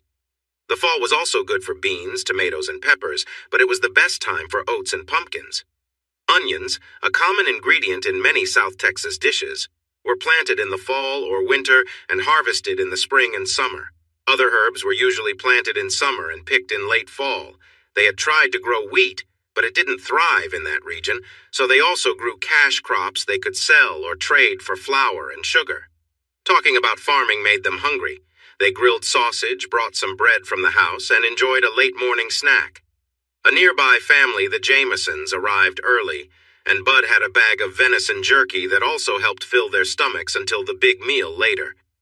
Inside the houses, the women and girls were busy baking and cooking vegetables. The whole area smelled delicious, which probably drew in guests arriving before the celebration was set to start at 3. Silas spent that hour greeting people, answering questions and thanking them for coming. By 3 o'clock, he was ready for a drink, but more guests kept arriving. The arrival of Catherine and Ben Wallace, along with their guest, the famous Ranger William A. Bigfoot Wallace, created quite a buzz. Silas enjoyed a brief moment away from his responsibilities as the host and decided to get a drink of water from the well. As he turned back to the crowd, he noticed a lone rider coming towards him. He didn't know this man. He was tall, dressed nicely, and somewhat attractive, though he had a slick look about him. The man carried 2 pistols and a saddle gun, which seemed odd for a celebration. Silas felt a sudden urge to wear his own pistols, but still stepped into the road to talk to him. "Hello there. How can I help you?" Silas asked. "I'm here on the invitation of Miss Lily Thompson. Please show me where I can find her," the man replied. "I'm Silas Carr. This is my family home, and this is a celebration by my family. You can stay on your horse while I check with Miss Thompson about your invitation," Silas said firmly. The stranger didn't give his name, but smirked and said, "Go ahead, boy. I'll be right here." Silas went into the house and looked for Lily, but instead found her mother. "Gwen, where's Lily? There's a man outside who claims she invited him." Gwen looked worried and went to the window to look outside. Then she hurried to the back of the house where Kathleen's room was located and shut the door. Silas could hear raised voices. First from Gwen, then Lily responded. Lastly, he heard Gwen's voice in a tone of urgency he had not heard before. Lily came down the hall quickly and approached Silas. "I heard you turned my date away. Why did you do that?" Caught off guard by her outburst, Silas felt a surge of emotion and answered her with equal intensity. "I haven't denied him yet, but this is my celebration. I can refuse entry to anyone I want, including your date or even you. Maybe you would both be better off elsewhere, Miss Thompson." Lily was taken aback and softened her tone. "I'm sorry, Silas. I was told I could invite someone, so I did. Please let him join me inside. We'll stay out of your way." "I will allow it out of respect for your family, but I don't like how he acts, and I will keep a close eye on him. He looks like someone well known for trouble. If I find out that's who he really is, he'll have to leave." "I doubt you can handle that, Silas," Lily replied, a hint of scorn in her voice. "He's a grown man and knows how to manage himself." Silas turned and walked away, leaving her there. He went to his room, strapped on his Colt Peacemaker, and then went outside. Gwen and Kathleen stood nearby, hands over their mouths in surprise. "What have you done, foolish daughter?" Gwen asked with worry in her voice. Lily went pale and stood frozen in place. "What have I done?" she thought to herself.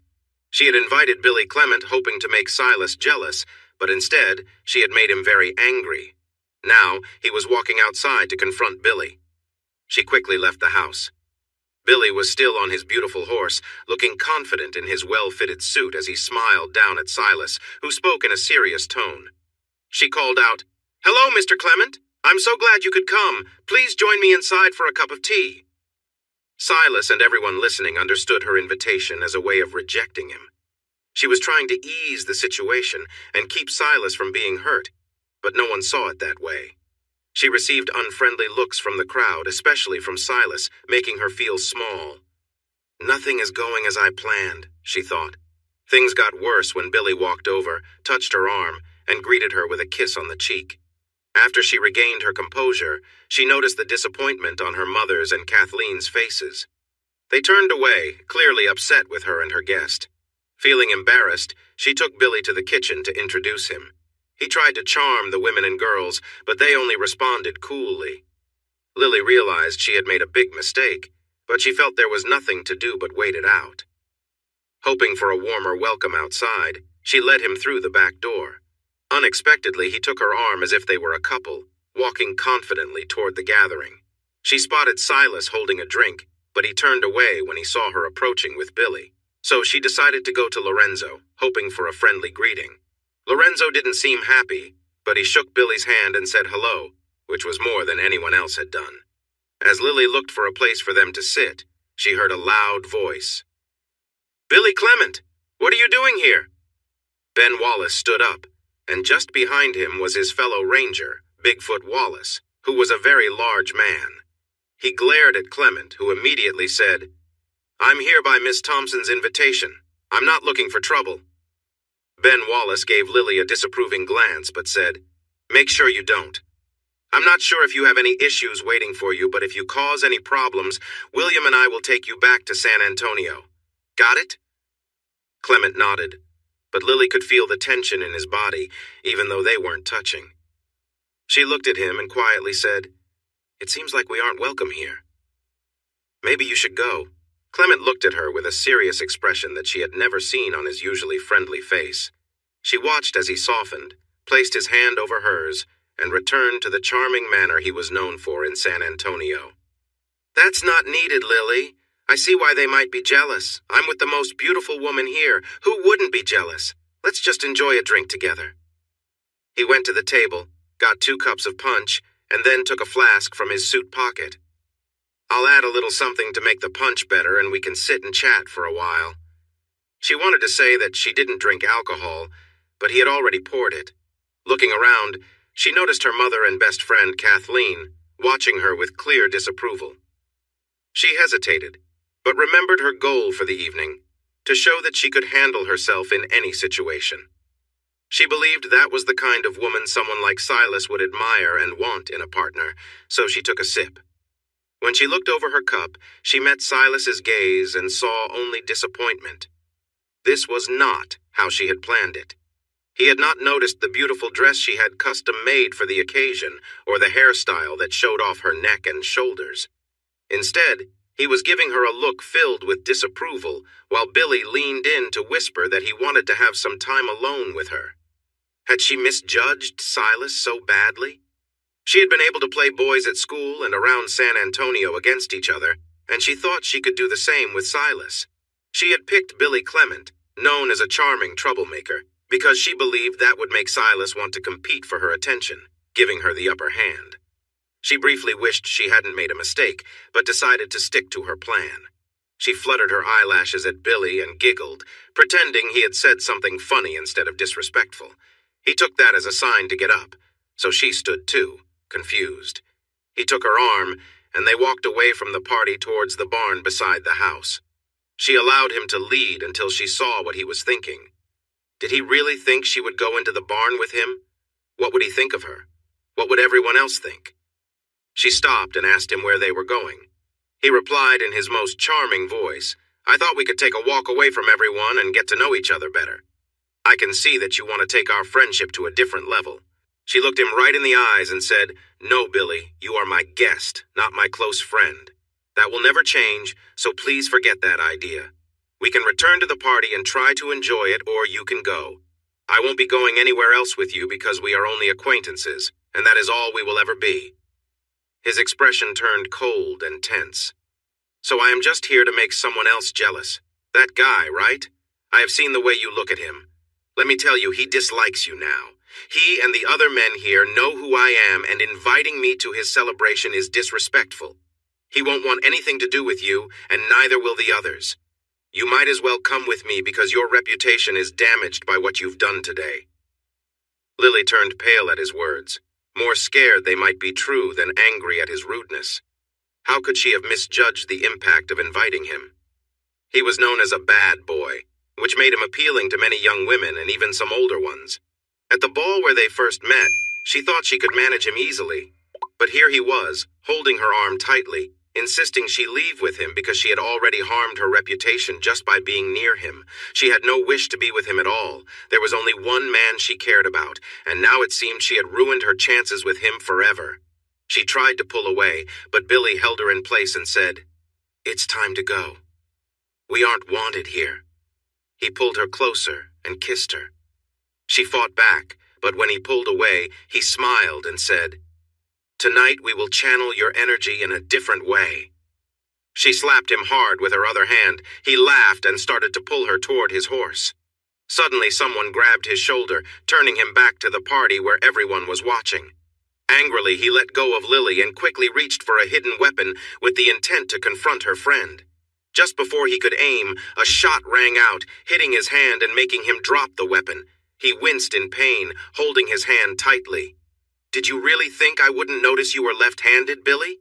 Did you really think I didn't know about your hidden gun, the one you used to shoot those 3 men? You've never won a fair fight, always pretending to draw with your right hand while using the gun in your left sleeve. Well, now you have the chance to use your right hand for a fair fight." Silas put his Colt back in its holster and stepped back. "Whenever you're ready, Billy, grab that gun and let's see how fast you are." Billy complained, "You hurt my shooting hand. It's not fair. It's more fair than the fights you've had. Now draw and let's see what happens." Billy raised his hands. "If you shoot me, it will not be right. I'm not going to draw. You coward! You're just like the rest of your family trying to sneak by. You tried to harm me before. I had every reason to stop you then, and I have every reason to do it now without facing any trouble for it. But I'll give you a chance. Draw that fancy pistol and let's see if you can really stand up to your reputation. Think about your father, your cousin, and others from your family. Do you think they'd want you back if they knew you walked away from a fight with me? If you step back, everyone here will spread the word all over Texas, and you'll be the joke of the state. You can either fight me or live as someone known for being scared. What will it be?" The 2 rangers, Silas's dad and uncle, along with 2 other men, stood close by but well out of the way. The crowd behind them had quietly gathered so everyone could hear what was happening. Gwen was comforting a crying Lily, who kept saying, "I'm really sorry, I didn't know, I promise I didn't know." Clement looked at the people near him in the cold eyes of Silas and realized he only had one option. He might have to leave Texas, but he always wanted to see California. He unfastened his gun belt and let it drop. "I'm unarmed, Ranger Wallace. Tell him to let me go. If he shoots me now, it won't be right." Wallace didn't respond, so with his hands still raised, Clement turned and walked toward his horse. He felt sure that Silas wouldn't shoot him in the back, although he himself wouldn't have hesitated to do so. As he mounted his horse, he remembered his rifle and thought about whether he could grab it, shoot Silas, and escape. "Yes, you should, Clement," came a voice from behind him. "What do you mean?" he asked. "Go ahead and put down that rifle," the voice said. "My pistol is put away. You might get me before I can take it out." Clement shook his head. "No thanks. I need it for protection while I leave here and head out of state. I won't see you again. If we meet again, it will be the last time. And don't even think about stopping somewhere and causing trouble. We'll have guards posted and they will act quickly. I wouldn't dream of it. I may not be much, but I would never harm a crowd with women and children. And about Silas, the girl, she didn't understand. I kept a low profile with her. She was only trying to make you jealous, which is new for me. Usually I have good luck with women, but this time I got nothing. Treat her kindly, she's still young." With that, he rode away, holding the reins tightly. Silas and the crowd watched him disappear over the hill. Samuel patted Silas on the shoulder. "I'll keep an eye on him from the barn until he's out of sight over the last hill. Do you want me to stick around after that?" "No, Sam, just until he's over the hills, but thanks for your offer. I believe him when he says we won't see him again."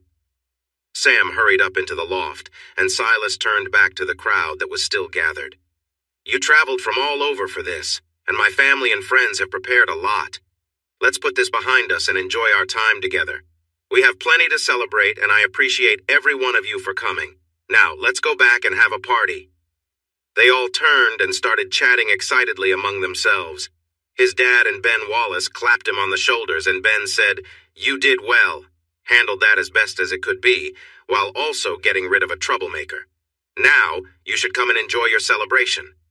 He took a few steps and soon found Gwen and a very sad Lily. "Silas, she wants to talk to you for a moment. Can you please give this girl a chance?"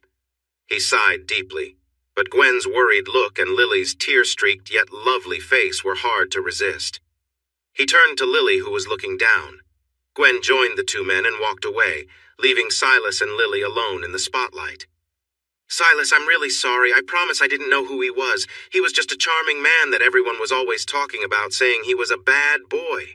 I had no idea he was trouble. Please forgive me." Silas gently lifted her chin so she would look at him. "Lily, I believe you. But your choice put you and others in danger. Why did you do that? Were you trying to show off a bit? Being around someone like him, who is a lot older than you, could hurt your good name and make people question you." She started crying again and ran off to the guest house where she and her parents were staying.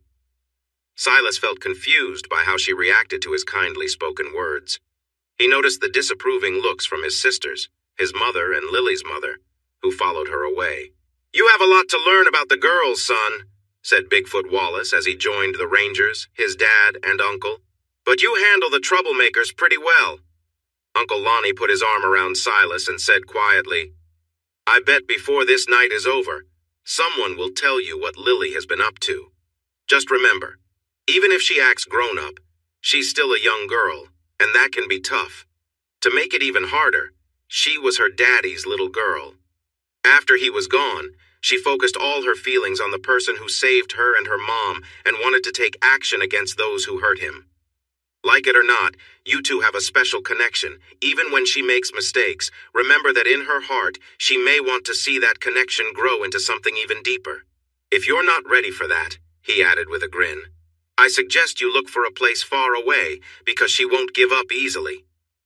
All four men laughed, and Silas smiled, shaking his head. "I'm worried that the college education we're celebrating today didn't quite prepare me for situations like this. Does anyone have some advice?" Everyone laughed, and Ben replied, "What advice does a young man need when the most beautiful girl around is interested in him? Besides being pretty, one of her teachers told me she's also the smartest girl they've had at Ursuline Academy in years. We all know she can win anyone over. My advice? Either get her a ring or listen to Lonnie." "Can you all stop chatting and get the meat ready?" Silas's mom said, sounding a bit frustrated. "It looks cooked, and we're all set to load up the serving table except for the meat." They responded with a cheerful "Yes, ma'am," and began working. In 15 minutes, they were ready for the blessing, which Preacher Robinson took 5 minutes to give. Families lined up, filled their plates, and found seats. The kids often chose to sit on the steps or porch so the adults could gather at the tables.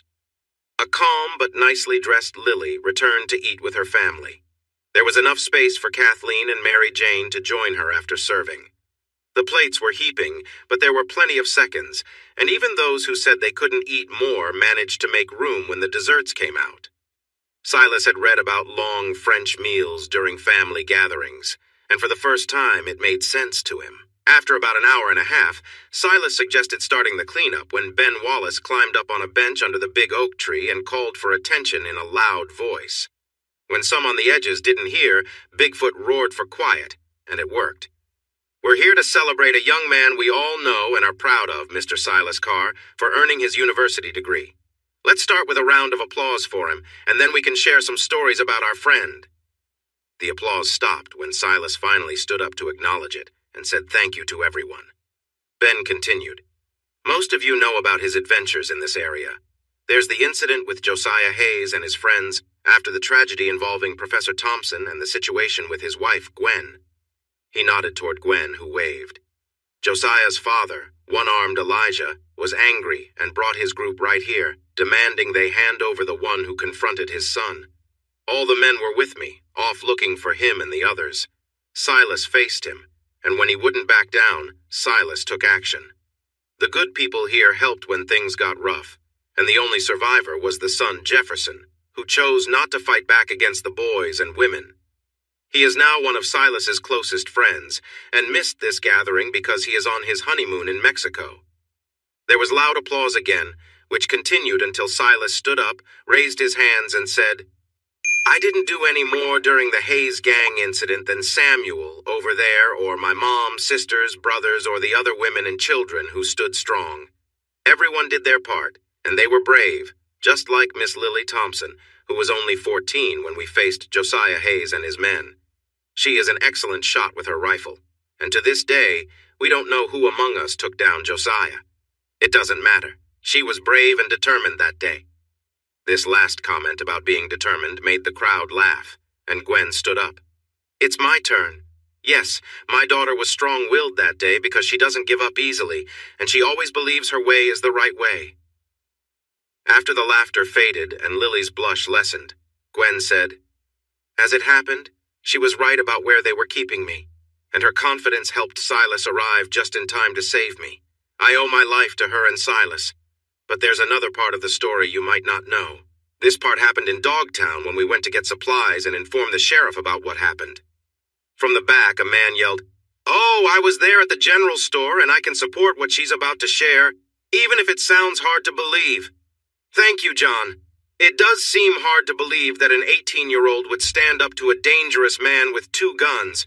But when the man called Silas a liar and a coward, that's exactly what happened. Silas showed a level of control that we rarely see from anyone, regardless of their age. The man reached for his pistol, but he was facing a loaded gun. Silas could have shot him and no one would have said a word. Instead, he made him drop his guns and leave."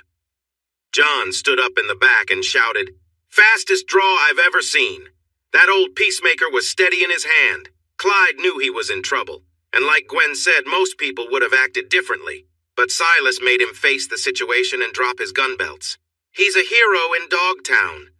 Gwen smiled, thanked John, and continued, "Of course, our story is easier to believe now than it was a few hours ago before you witnessed his bravery firsthand. But beyond his courage and his education, he has a sharp mind, excellent character, and a strong desire to see justice done. We should all rest easier now, knowing he will be in Austin, working to fix the mistakes made by past leaders in the last 10 years and helping to set a better path for Texas in the future." The applause went on until Ben announced he had some stories to share, and then everyone became quiet. You all know about his degree, which we are here to celebrate, but let's take a moment to honor not just the scholar but the man. You may not know this, but Silas rode with the Rangers 3 times while at university. The first time, there were just 3 of us chasing 5 rustlers, one of whom was a well-known outlaw. Although we never met him, we did find the cattle and 3 rustlers near Lampasas. Silas was supposed to watch over us while we approached, but they spotted us and rode their horses down a canyon right into Silas, who had set a rope across the trail between 2 trees. They stopped, and he sat on his horse ready to catch them. They raised their hands in surrender, and we were able to arrest them. The next time, we traveled to Gonzales to help with the Sutton-Taylor feud. It was right after Willie Sutton and Gabriel Slaughter were shot while waiting for a boat at Indianola, and tensions were high. We were tasked with stopping the violence, and we did for a time. Silas first spoke with Rube Brown, the leader of the Sutton side after Willie's death, and then he talked to Jim Taylor, who led the other side. He got them to agree to a truce, and things calmed down for a while. But then, some of Jim Taylor's men, hired by John Wesley Hardin to move cattle north, were arrested near Hamilton. The Taylors blamed the Suttons for this, and fighting broke out again. We had returned home during the peace, and Leander McNelly and a large group of Rangers were sent instead. They didn't have much success either, until Rube Brown and Jim Taylor were both killed. After that, the conflict just faded away. Perhaps the toughest challenge Silas faced was up in Mason County, during what some call the Hoodoo War.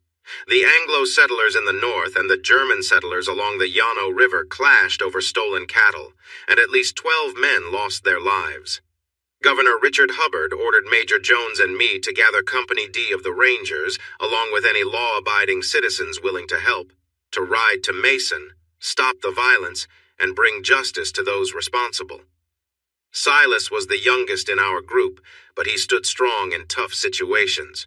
From the Anglo side, we arrested George Gladden and Johnny Ringgold, who is now known in Arizona as Johnny Ringo. Ringgold was about to take action when two Rangers and Silas approached him. Seeing Silas move quickly, Johnny decided it would be best to go along peacefully. Scott Cooley, a former Ranger, had escaped.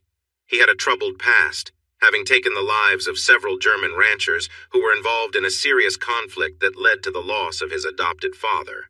Sheriff Clark and 3 German ranchers faced arrest, but no one was found guilty of any crime.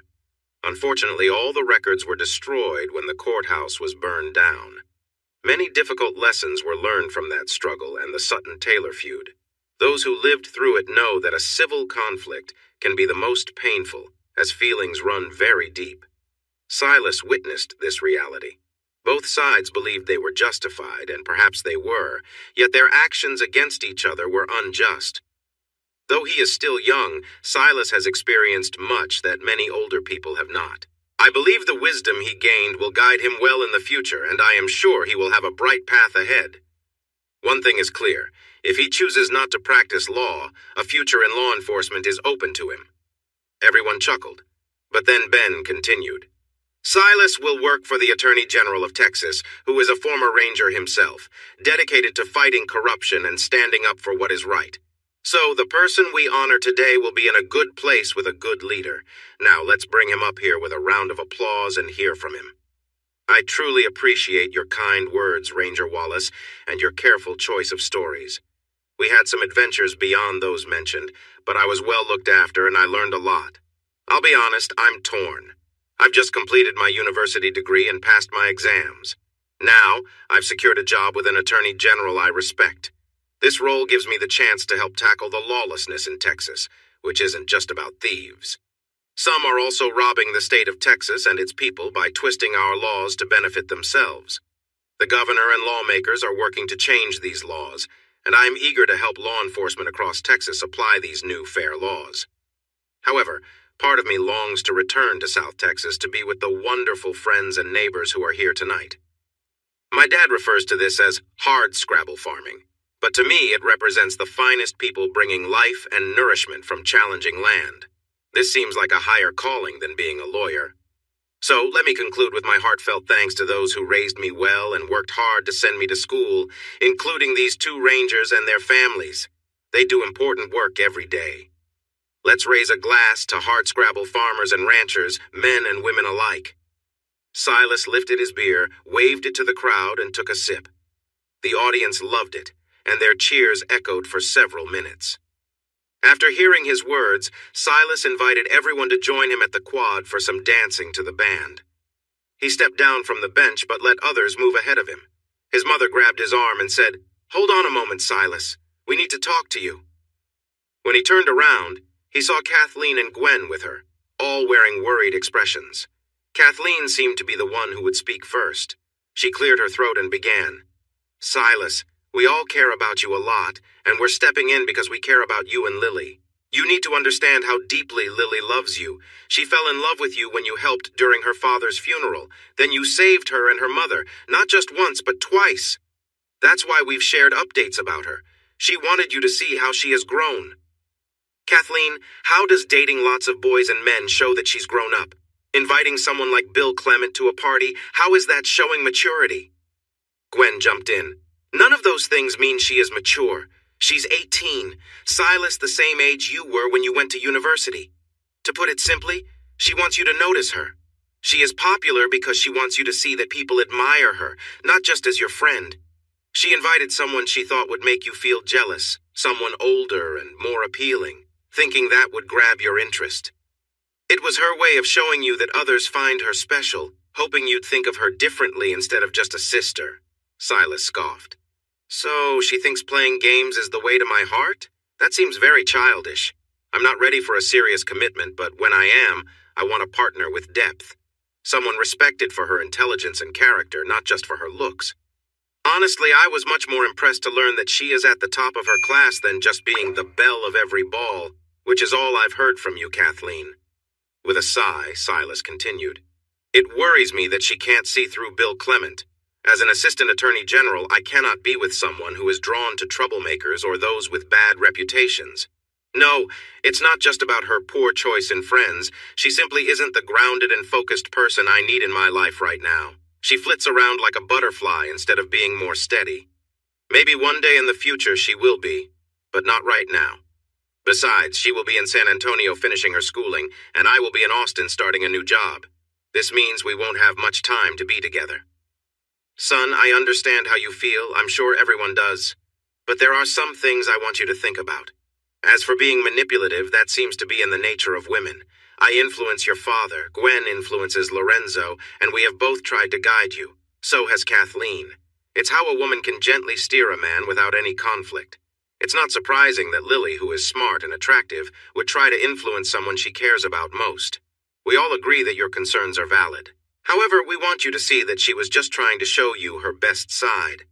After all, Silas, you are quite popular in the social scene in Austin, often with Lily's classmates. So, it's understandable that she would stand out among those young women in San Antonio. Do you understand what I'm saying? Yes, Mother Gwen.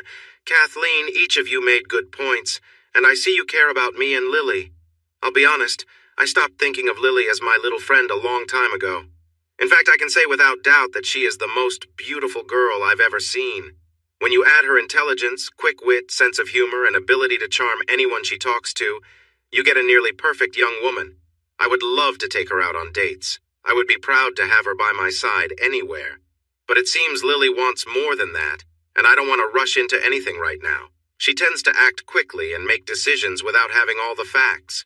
Considering we would be 70 miles apart, I'm worried about her choices. I don't see how we could have a serious relationship with this situation, and that's what she wants, right? Gwen smiled and looked at Kathleen, who also smiled. What she wants, based on her writings, is to become Mrs. Silas Carr. It seems clear from your concerns that this isn't possible right now. But could it be possible in the future? I've shared my feelings for her, but maybe we should get to know each other better before thinking about a commitment, he replied with a grin. They all laughed, and he found himself in a warm group hug. Will you promise to be gentle with her? Nothing you could say would make her feel worse about herself than her own criticism, Gwen asked. Silas promised he would, and they went their separate ways. Lily was dancing with Samuel to Goodbye Liza Jane when they joined the group where the band was playing a mix of old and new songs. She seemed to have bounced back or was at least trying to look strong. Silas waited while Samuel helped Lily to her seat next to Mary Jane and then left. Lily looked around but quickly looked away when she saw Silas. He moved toward her, hoping the band wouldn't play ragtime, which was fun but not what he needed right now. He was almost there when the band began to play Molly Darling. He smiled, thinking how perfect it was for their first dance. Lily, would you like to dance? He asked, holding out his hand. She looked up, and he noticed a mix of shyness and boldness on her face. Well? He asked again when she hesitated. She stood up but said, I would, if you promise not to be disrespectful. His laugh nearly made her sit back down, but he took her hand properly and they started to dance. She moved with a grace and balance he had rarely seen before. She kept looking over his shoulder instead of at him. Lily, could you please look at me? I have a question for you. She turned her gaze to him, keeping a proud look on her face. He found it interesting since she started the whole situation, but he smiled and asked, I need a partner for a rally in Pleasanton next Saturday. Governor Roberts and Attorney General McCleary will be there, and the General has asked me to attend. There will be speeches, a meal, and later a ball. Would you do me the honor of being my partner for this event? Her dancing paused for a moment, surprise crossing her pretty face, but she tried to keep her tough look. Why would you ask me? You think I'm a terrible person? She said, but her face showed excitement and hope. I mentioned that you made a mistake by inviting a questionable person to the celebration. That was poor judgment, but I hope it doesn't define who you are. With a slight smile and a sparkle in his eyes, he continued, If being with me is too high a price to meet the governor and attorney general, and to be around important people in South Texas, I'm sure I can find someone else who would be more than willing to join me. Lily's blue-green eyes lit up with excitement, but she pretended to be hesitant. Maybe you should tell me more about your plans, Silas. That would mean staying overnight, and you know I wouldn't feel comfortable being alone with a man. One of my good friends from college has a ranch just south of Pleasanton. His parents have invited us to stay with them, so you can be sure nothing will happen. That's an interesting way to put it, Mr. Carr. Do you doubt that I can keep my reputation intact? She replied with a raised eyebrow. Silas looked at her with surprise. Not at all, Miss Thompson. I have no idea about your past. I just wanted to assure you that things would stay the same while we travel together. You have a unique way of speaking, Mr. Carr. Do you think that being part of social events means I'm not a respectable woman? She still raised an eyebrow, not fully convinced. Silas turned the question back to her. If I thought you weren't respectable, would I invite you to meet my new boss and the governor? Would I ask you to stay at my friend's home? As I said, your good status aside, I really can't tell. But if I thought poorly of you, I would not have invited you, or we'd have to share a hotel room. He added this with a playful wink. She pretended to be upset with his boldness, but she found the idea rather interesting. I guess I can overlook the way you spoke to me before, so I'll go with you. When are we leaving and coming back? We'll leave Friday morning and return Sunday evening. I can pick you up at the ranch. She smiled brightly, and it seemed like all was forgiven. The music stopped, but they kept standing in the dance position on the floor. The band began playing more recent songs like Red River Valley, In the Pines, and The Language of Flowers, before featuring a lively fiddler playing a traditional song, The Lost Indian. Lily and Silas danced to every song together, not leaving the floor until the band took a break. Even then, they stayed on the dance floor, chatting and teasing each other with a little bit of flirting in the mix. Their parents were thrilled about the change and joined them in dancing to the lively music. The dance floor had been crowded when the band took their break, and most people returned when the music started again. But Silas almost cleared it when the band announced they would play a new kind of music that mainly young people liked, ragtime. They began playing the upbeat tune, and the only two who stayed were Lily and Silas, as they were the only ones who knew the music and the complicated dance steps. The other young people watched for a moment, learning the steps, and then started to join in, trying to follow along. They were having so much fun that the band decided to play one more song. Lonnie and Gwen, who had been practicing in the dark, jumped in as well. This brought a few older couples to the dance floor, and soon it was half full. After that song, the band thanked everyone and said that was all the ragtime they knew. They then played another song from the 1970s, Home on the Range. That song filled the floor even more, and it stayed packed until the last song of the night, a recent hymn celebrating Christ's birth titled, There's a Song in the Air.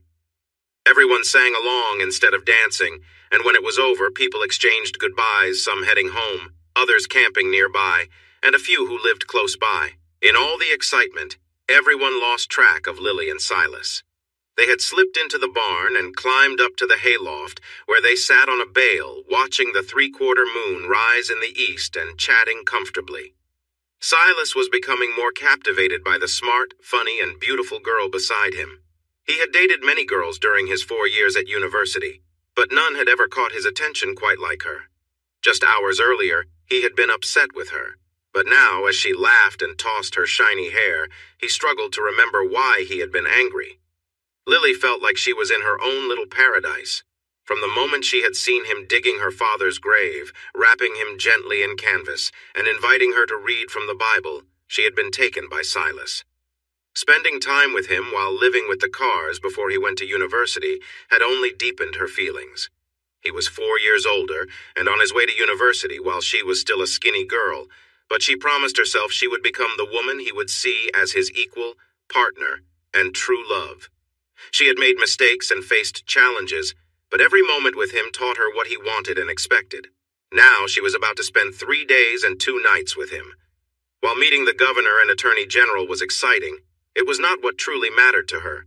Silas was the center of her universe. They sat close together, their arms and shoulders touching now and then, and she found it hard not to reach for his hand.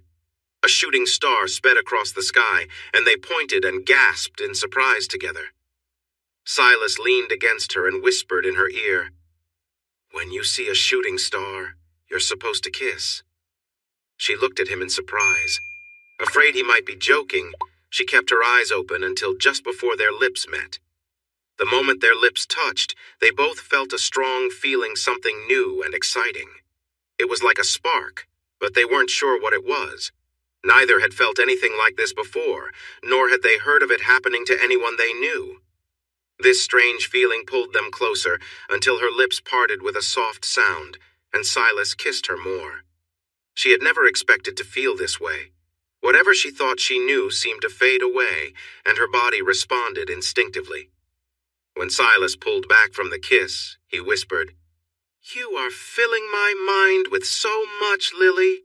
He wrapped his arm around her shoulders and knelt in front of her, pulling her closer again as he kissed her more deeply.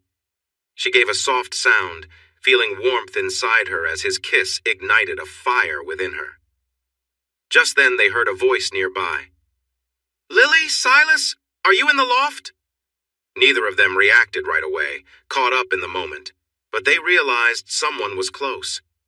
They reluctantly broke their kiss, and Silas returned to his place beside her. He noticed the moonlight shining on her face, making her look even more beautiful, and he could see her lips were slightly swollen and her cheeks were flushed. Another voice echoed the question again.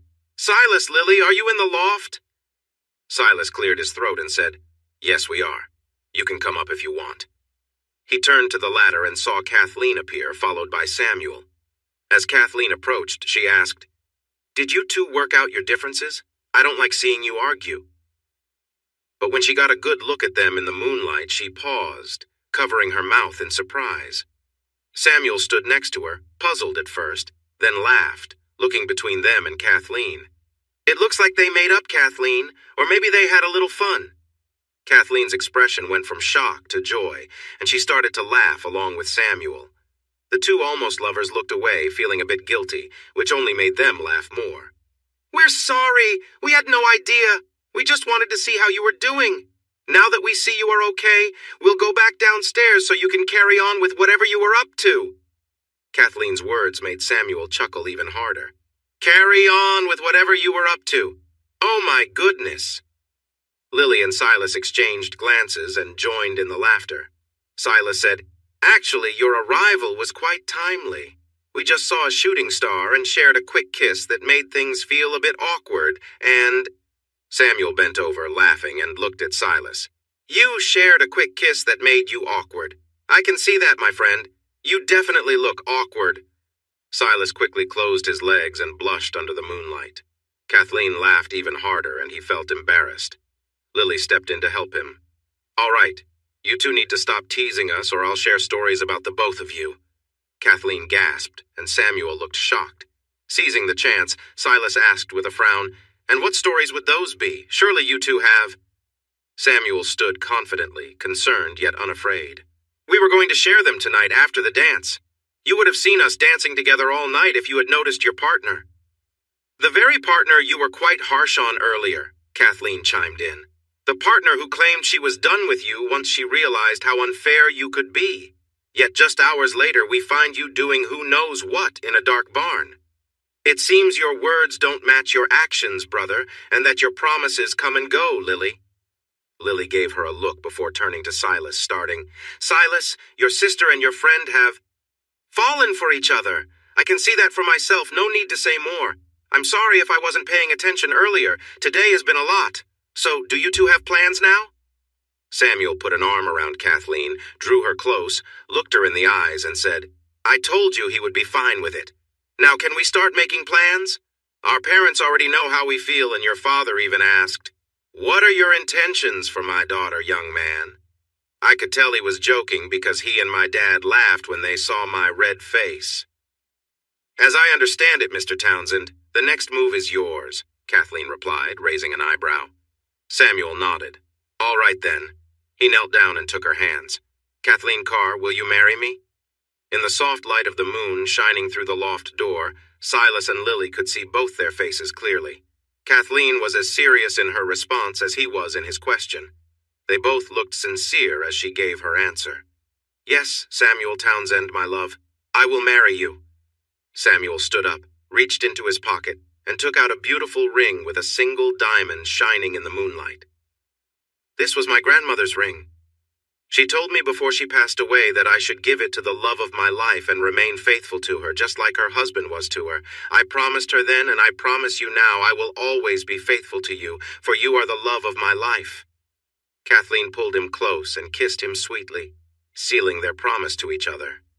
After sharing some kind words of congratulations, they made their way down the ladder and headed to the car home, where their family and friends had gathered to finish cleaning up and talk about the day. Samuel and Kathleen entered hand in hand, beaming with happiness. Silas and Lily followed in the same way. Conversations came to a halt, and everyone turned their attention to them. Kathleen raised her left hand to show off the ring on her finger. The room erupted in joyful cheers, and they were soon surrounded by endless hugs and well wishes. Silas and Lily stepped back, delighted to let their friends enjoy the attention. Tears of joy streamed down Lily's beautiful face, and her lip quivered with emotion. As Silas looked at Lily, he realized he felt more for her than he had ever acknowledged. Though she could be a bit immature, she was also kind, caring, friendly, smart, and great with his sisters. Plus, he had discovered tonight that she had a lot of passion. For the first time, he recognized that with a little more maturity, she could be everything a man could wish for in a partner. This understanding must have shown on his face, because when he glanced up, he saw their parents watching, while others still congratulated the newly engaged couple. Gwen was with Silas's mom, and they walked over to him and Lily with playful smiles, followed by the grinning men. Gwen said, "Where did you two go? We were about to send out a search party. Kathleen and Samuel offered to look for you. We thought you might have hurt each other after all the arguing, but then you come back engaged. You both look. I can't tell if you're overjoyed or guilty. What do you think, Madeline?" "I think you both were off somewhere figuring things out and coming to an agreement." I'm not sure what those talks were about, but they definitely made Miss Lily blush, and my son suddenly seems very protective of her. Augustus, Lorenzo, what do you think? My brother and I agree that you both should stop teasing them and let them have some space to understand what is going on, Silas's father said. With a small smile, Lonnie added, "It's clear that neither of them knows what they've gotten themselves into, so maybe we should just give them some time." "Harumph!" Gwen exclaimed. "That means we need to keep a close eye on them. We can't let my daughter's name be ruined." "Mother," Lily replied with some confidence, "I have a chance to meet the governor and attorney general next weekend. Don't you think that's an important step for my education?" Without hesitating, Gwen responded, "And who would you be with while visiting Pleasanton for 2 nights, young lady?" Lily was taken aback by her mother's reaction and surprised that she knew she would be going to Pleasanton. "How did you know?" "Oh, it's well known that a certain young assistant attorney general will be part of Governor Roberts' group during his time in South Texas, but surely you're not planning to go with him without a chaperone." She looked at Silas, who was smiling at their exchange. "But, Mother, I will be staying with a respected ranching family, and Silas's employer will be with us in Pleasanton. Surely that's enough supervision for a short trip." "Oh, no, dear. Lorenzo and I will be going with you. We can't let your good name be at risk by being so far from home with a charming young man like Silas." Lonnie jumped in before Lily could argue further, saying, "Silas came to us first, as he should have. We were invited and agreed to go, thinking you would join us. But things got complicated when he asked you, and then your answer was uncertain, so we decided to wait and see what would happen." Lily turned to Silas with a frown. "You asked them," Silas explained. "Right after I came back to get you in San Antonio. I care too much about you and your family to do anything else." A look of disappointment crossed Lily's face as she realized her plans to charm Silas on the trip would have to be toned down with her parents around. Before she could say anything more, though, Gwen exclaimed with concern, "Madeline, did you see that look of disappointment on my daughter's face? It seems it's not your son I need to watch out for, but my daughter?" Madeline smiled and gently touched Gwen's arm. Now, Gwendolyn, I'm sure you remember being 18 and having a crush on a boy. I'm sure she didn't mean anything wrong. It's just tough to flirt when your parents are around." Lily turned red, showing that she might have had some flirtatious thoughts, which made her parents laugh. Silas smiled but wrapped his arm around her in a protective way and said, "I would never do anything to bring shame to Lily or her family or mine." Lily tried to act calm, but a sudden memory of their sweet moments together and his silly promise made her look disappointed, and the others noticed. Silas's mother said with a smile, "Maybe I spoke too soon, Gwen. Lily looks a bit let down by his promise to keep her safe." Lily leaned her head against Silas's chest and closed her eyes, wishing the laughter and teasing would disappear. On Friday morning, Silas woke up early, hooked up the buggy, and went east to the TC Ranch to get his 3 guests. He was happy to see that they didn't bring too much luggage. He and Lonnie only had 1 small bag while the women had tiny trunks.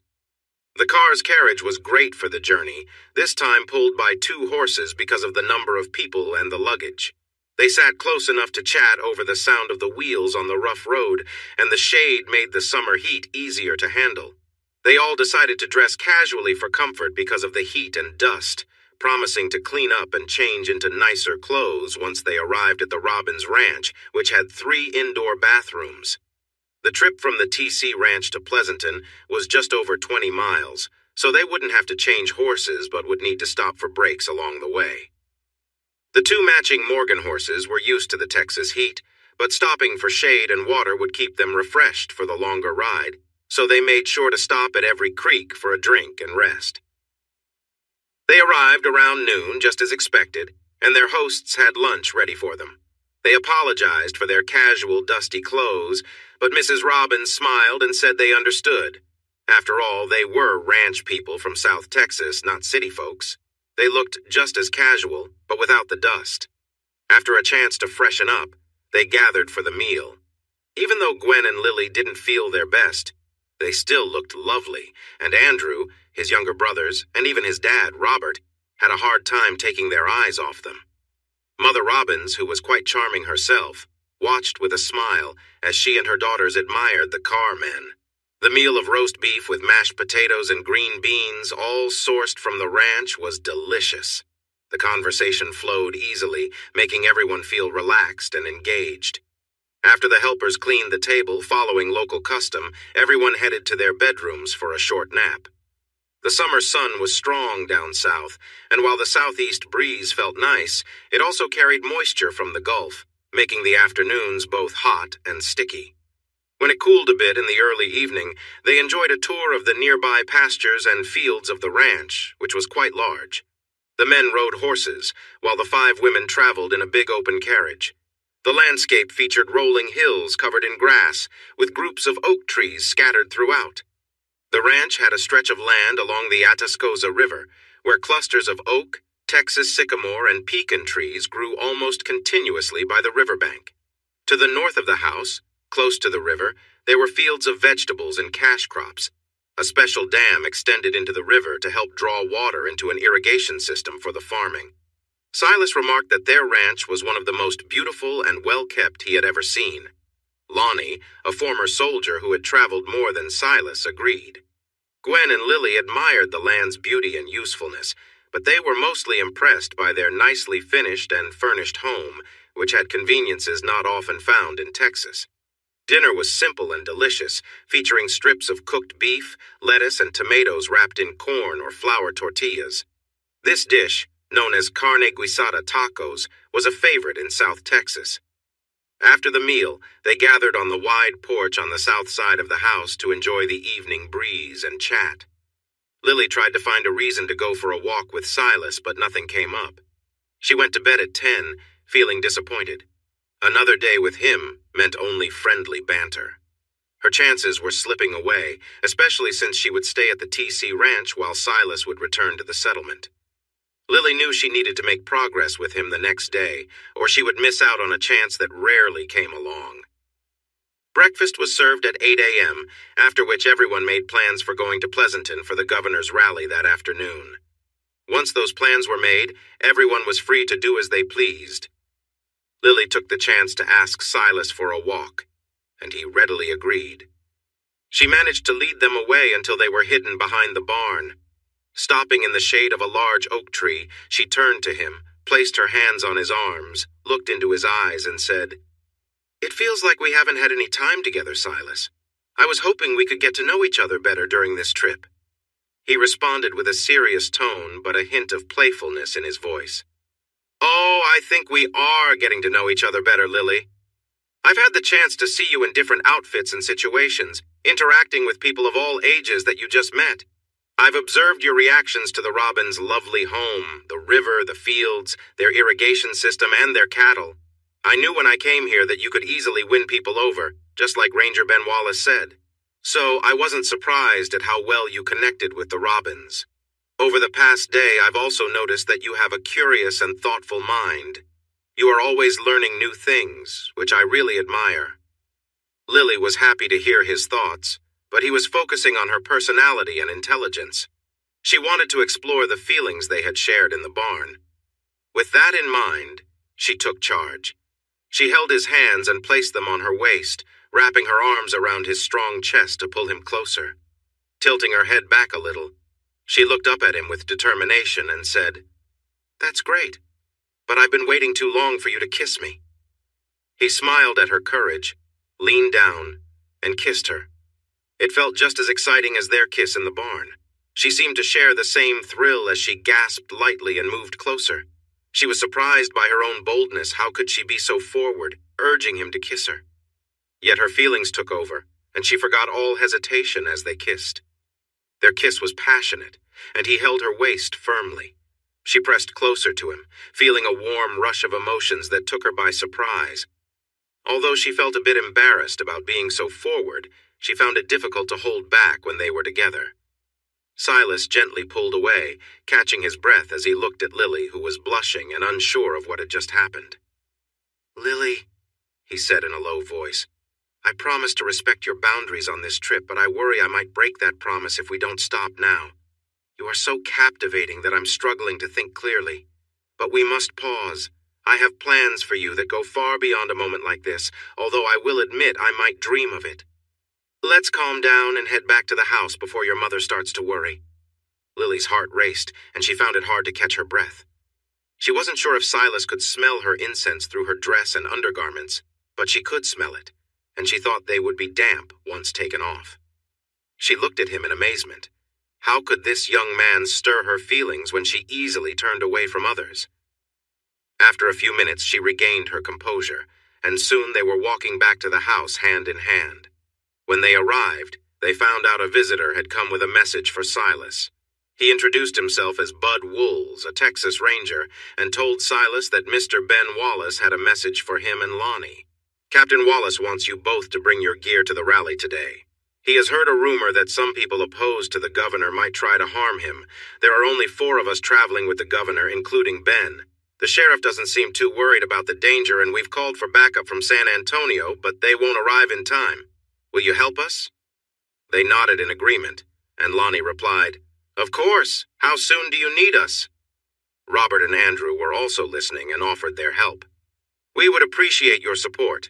Please arrive at least 2 hours before the rally starts, so we have time to update you on any changes and discuss the security plan." They assured him they would be there and would come prepared.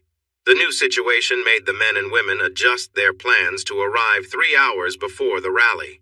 Even though it meant being there in the heat of the day, protecting the governor was more important than comfort. The women traveled in a carriage while the 4 men rode their horses. Each man had a pistol with extra bullets, a rifle, and a bag with another pistol and more ammo. Silas assured them that Ben would have shotguns available if needed, so they did not bring those. Using shotguns in a crowd would only be effective if it were a mob situation, and this seemed to be a pursuit of hired attackers. What they didn't know was that the women had brought shotguns. They were not going to be intimidated and were ready if they faced any danger. The initial plan was to have a short meeting with General McCleary and Governor Orrin Milo Roberts before the rally, then spend more time with them at the ball. The Robins had friends in town who offered their home for the ladies and men to freshen up and change into their evening clothes. However, with the possibility of attackers, those plans now depended on the situation. Their first stop was at the hotel to meet with Ben and the other Rangers. The women were invited to enjoy tea in the parlor with Ben's wife, Catherine, while the men met in a small room next to the office. Since no one knew who the attackers were or what they looked like, the plan involved keeping an eye on the stage, looking for anything suspicious, and signaling each other if something seemed off. Silas, Lonnie, Andrew, and Robert were chosen by Ben and given badges by Ranger Wools. The train arrived exactly on time, and the 4 rangers and 4 deputies took their positions. The Robbins women, Gwen and Lily, found a great spot near the front of the stage, looking lovely as they held their parasols to shield themselves from the afternoon sun. The Attorney General was the first to step off the train, and the mayor introduced him. He reminded everyone of James Harvey McCleary's dedicated service to the state, noting his roles as a soldier during the Civil War, and as a legislator who promoted public education and local control of community schools. General McCleary welcomed the large crowd, and then introduced the former Chief Justice of the Texas Supreme Court, who was now the governor, Oran Milo Roberts. Governor Roberts was a smaller man with white hair, but he had a loud and engaging voice. He talked about reducing the debt and extra spending caused by outsiders, and the idea of selling some state-owned land to help build railroads and high-quality public schools and universities, including the University of Texas. He mentioned that construction was about to start in Austin for the University of Texas, which would welcome both men and women from the very beginning. "We have many smart and talented women in this state, and we need to nurture all our skills to make the most of our potential," he said, and the crowd cheered in response. He allowed the celebration to carry on for a moment, then raised his hand to signal for silence. As the crowd quieted down, he reminded them of his promise during his campaign to reverse the harmful rules set by outsiders during the Reconstruction period.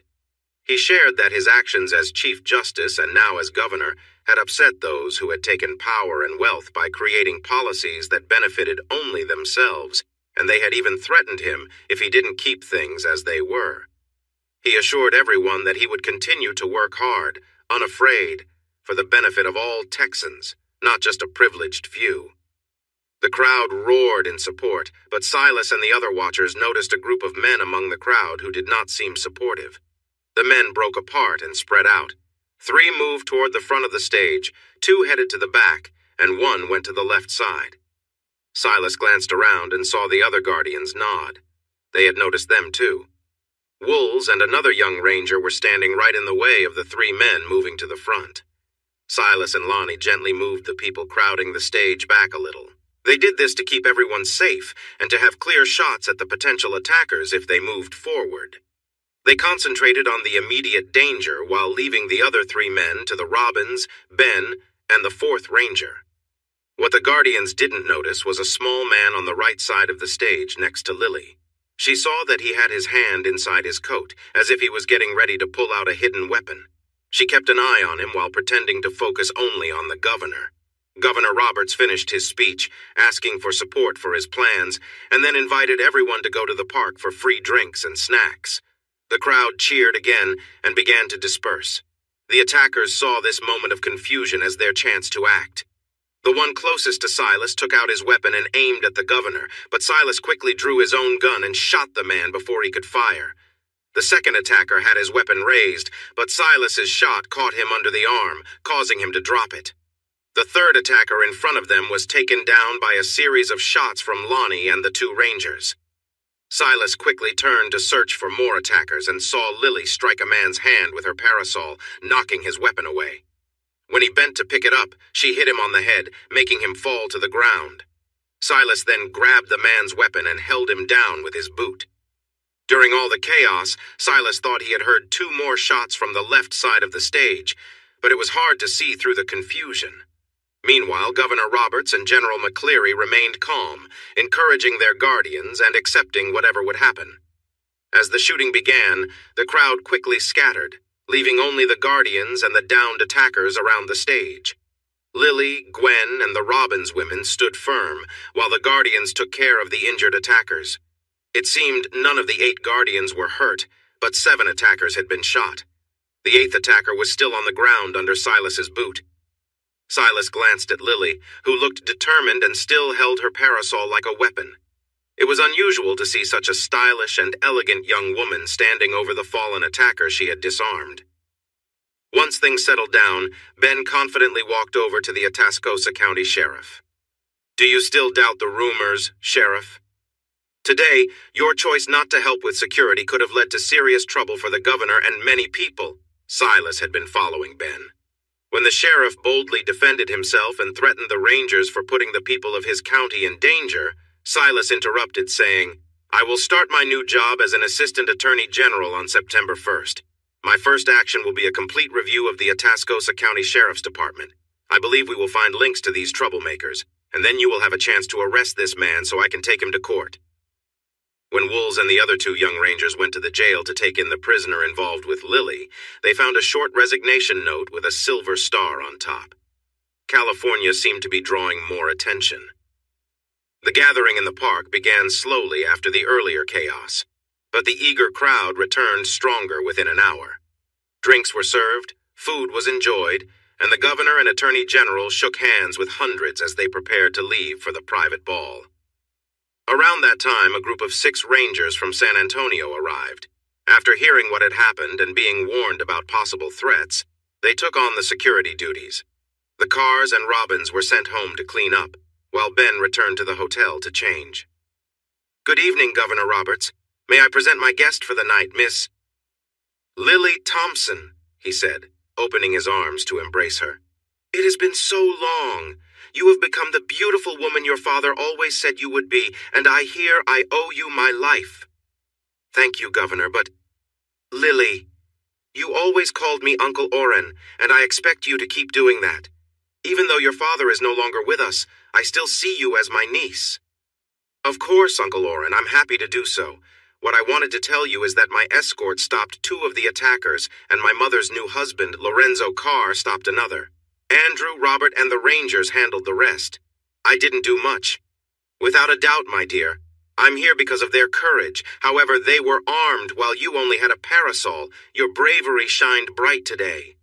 Thank you, Uncle Oren. I couldn't let them hurt you, so I did what I could. But about my companion..." He leaned in, kissed her cheek, and quietly said, "Dear, I know all about your young man. His bravery is famous, just like his good character and intelligence. There is no need for you to support him." He straightened up, looked from Lily to Silas and back again, smiled brightly, and said, "Young man, it seems your time as an escort to events in Austin is coming to an end. My niece appears to have taken a liking to you, which means you may not stay single for long. After all, who would want to be alone with such a lovely, bright, and brave young lady ready to share a life together? If your wedding takes place while I am in office, and I suspect it will, I expect to be involved in some way." Lily hid her smile behind a fan that suddenly appeared. The governor moved the fan aside to give her a quick kiss on the cheek, and they moved on. Gwen then caught the governor's attention. "Oh my goodness, Gwen, you look even more beautiful. And who is this charming young man? I saw him bravely step in to protect me, but we haven't met properly yet." Lorenzo introduced himself, and the governor continued to shower them with compliments, just like he had with Silas and Lily, as any good politician would do. Meanwhile, Attorney General James H. McCleary warmly greeted his young protege and praised his lovely date. He took her hands, admired her, and said, "Silas once shared with me that he hoped to find a young woman with character, intelligence, and sound judgment. It seems he has found all that and more, wrapped up in one amazing person. But why would I be surprised? This young man next to you is very impressive. He has had many wonderful young women to choose from since starting at Southwestern, and with his usual good sense, he has clearly chosen the best." He looked back at Silas with a knowing smile and asked, "Am I right? She is your chosen companion, isn't she?" Lily smiled proudly. Silas blushed but held his calm. "As you say, General McCleary, she is indeed the best, and I am very happy to be getting to know her again. We were friends before university, but we only reconnected when I returned home, so our relationship feels fresh. She's just 18, but will finish her schooling at Ursuline Academy next year, and hopes to go to college. Given my new responsibilities, I certainly plan to keep our friendship strong, but it may be several years before we can grow our relationship." Lily was eagerly watching his reaction, nodding as if she agreed. But when Silas finished, she turned back to the AG and, with an innocent smile, winked at him. He burst out laughing, and when he could speak again, told Silas, "You keep telling yourself that, young man. I fear you might be in for a surprise. I'll set aside a few weeks for your honeymoon when the time comes." They moved aside, Silas looking confused while Gwen and Lonnie chatted with the Attorney General. Silas, it seems that both Uncle Oren and your new boss think we make a great couple. Yet you seem to avoid me at every turn. Why is that? She asked innocently. Knowing any answer he gave would either make things harder for him or be a lie, Silas took her arm and led her to the punch bowl. He hoped for a short break from her questions, but instead, he lost her to a group of her friends from San Antonio who crowded around her without noticing him. He stepped back and watched her interact with others, realizing two things he hadn't seen before. She was so comfortable in social settings, whether talking to important officials or her classmates, and she was incredibly beautiful. The loose curls of her reddish-gold hair fell gracefully around her lovely neck and shoulders. Her dress, with its golden embroidery, draped elegantly and hinted at her form without being too revealing. It fit tightly at her tiny waist, flaring gently over her hips and down to the floor. He found the small bustle the dress had unnecessary, especially since her jeans highlighted her shape. Yet, as charming as her appearance was, it was her enchanting face that truly drew him in. Her expressions could show joy, sadness, or even frustration, and that ability captivated him. He hoped that what he said to General McCleary would be true. They should stay friends while she finished her studies, and he focused on his new job. However, he quickly realized his plan was becoming less likely. He shouldn't have invited her to this gathering. Regardless of the reason, he should have kept his distance after her mistake of bringing someone unwanted to his event. But from the moment he saw her under the moonlight, he knew he was drawn to her, and when they shared a kiss, he felt a connection he couldn't ignore. He had experienced the company of many women, and the one who helped him grow from a boy to a gentleman stood out in his memory. Yet nothing compared to the impact of Lily's kiss. He wished Tilly were here for advice, and just then, "Silas Carr! How wonderful to see you!" shouted a voice he recognized well. He turned to his right and saw Tilly with her fiancé, Harold Johnson. He shook Harold's hand firmly and then hugged Tilly. "What are you doing here?" he asked happily. Harold replied with excitement. "We are big fans of General McCleary and Governor Roberts. We got stuck in San Antonio and missed the rally today, but we made it for the ball and we have a hotel booked for tonight." Silas was watching them when his date appeared next to him, offering her hand to Tilly. "Good evening. I'm Lily Thompson, Silas's date for the weekend." As they got closer, Tilly noticed Silas admiring Lily's beauty, and she felt a hint of jealousy. She remembered, "Oh, you were his childhood friend from before he moved to Georgetown. He talked about you a lot." Lily's bright blue eyes grew cold as she replied, "It's too bad Silas hasn't mentioned you, even though you seem to know each other." Before Tilly could stir things up again, Harold chimed in. "Silas left his horse at my fiancé's ranch while studying at Southwestern. He introduced us, and yes, we are old friends. Nice to meet you, Miss Thompson."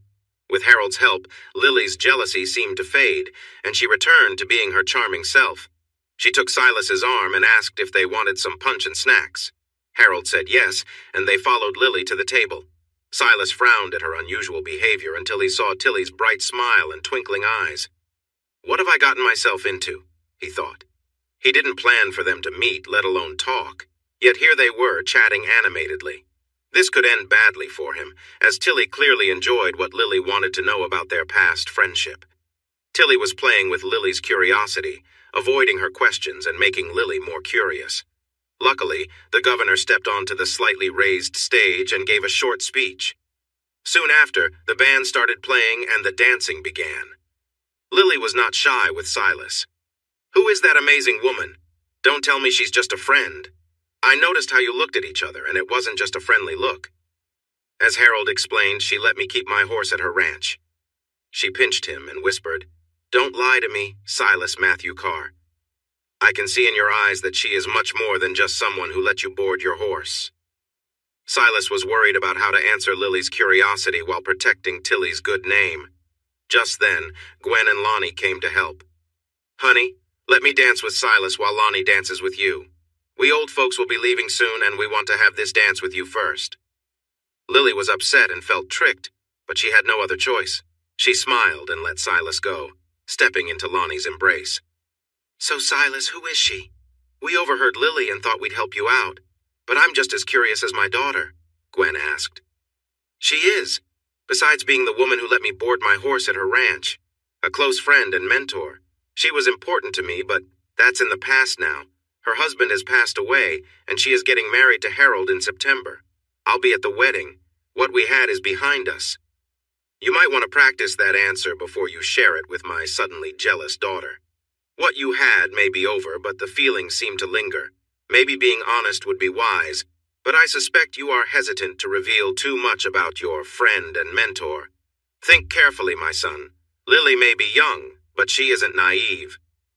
Harold joined Lily, and Lonnie danced with Gwen, leaving Tilly with Silas. With a raised eyebrow, Tilly asked, "So, my dear, who is this curious young lady, and what does she know about us?" "Unlike Harold, she knows nothing at all, and I want to keep it that way. It's not just because of our budding friendship, but I also want to protect your reputation," Silas replied. "Don't worry," Tilly said with a smile. "Having known you won't harm my reputation, and it won't harm yours either. Perhaps you should show her what I've taught you first and see how she feels about our friendship. Or is your relationship not at that stage yet?" Well, she seems interested, but I promised her mother I wouldn't push things too far during this trip.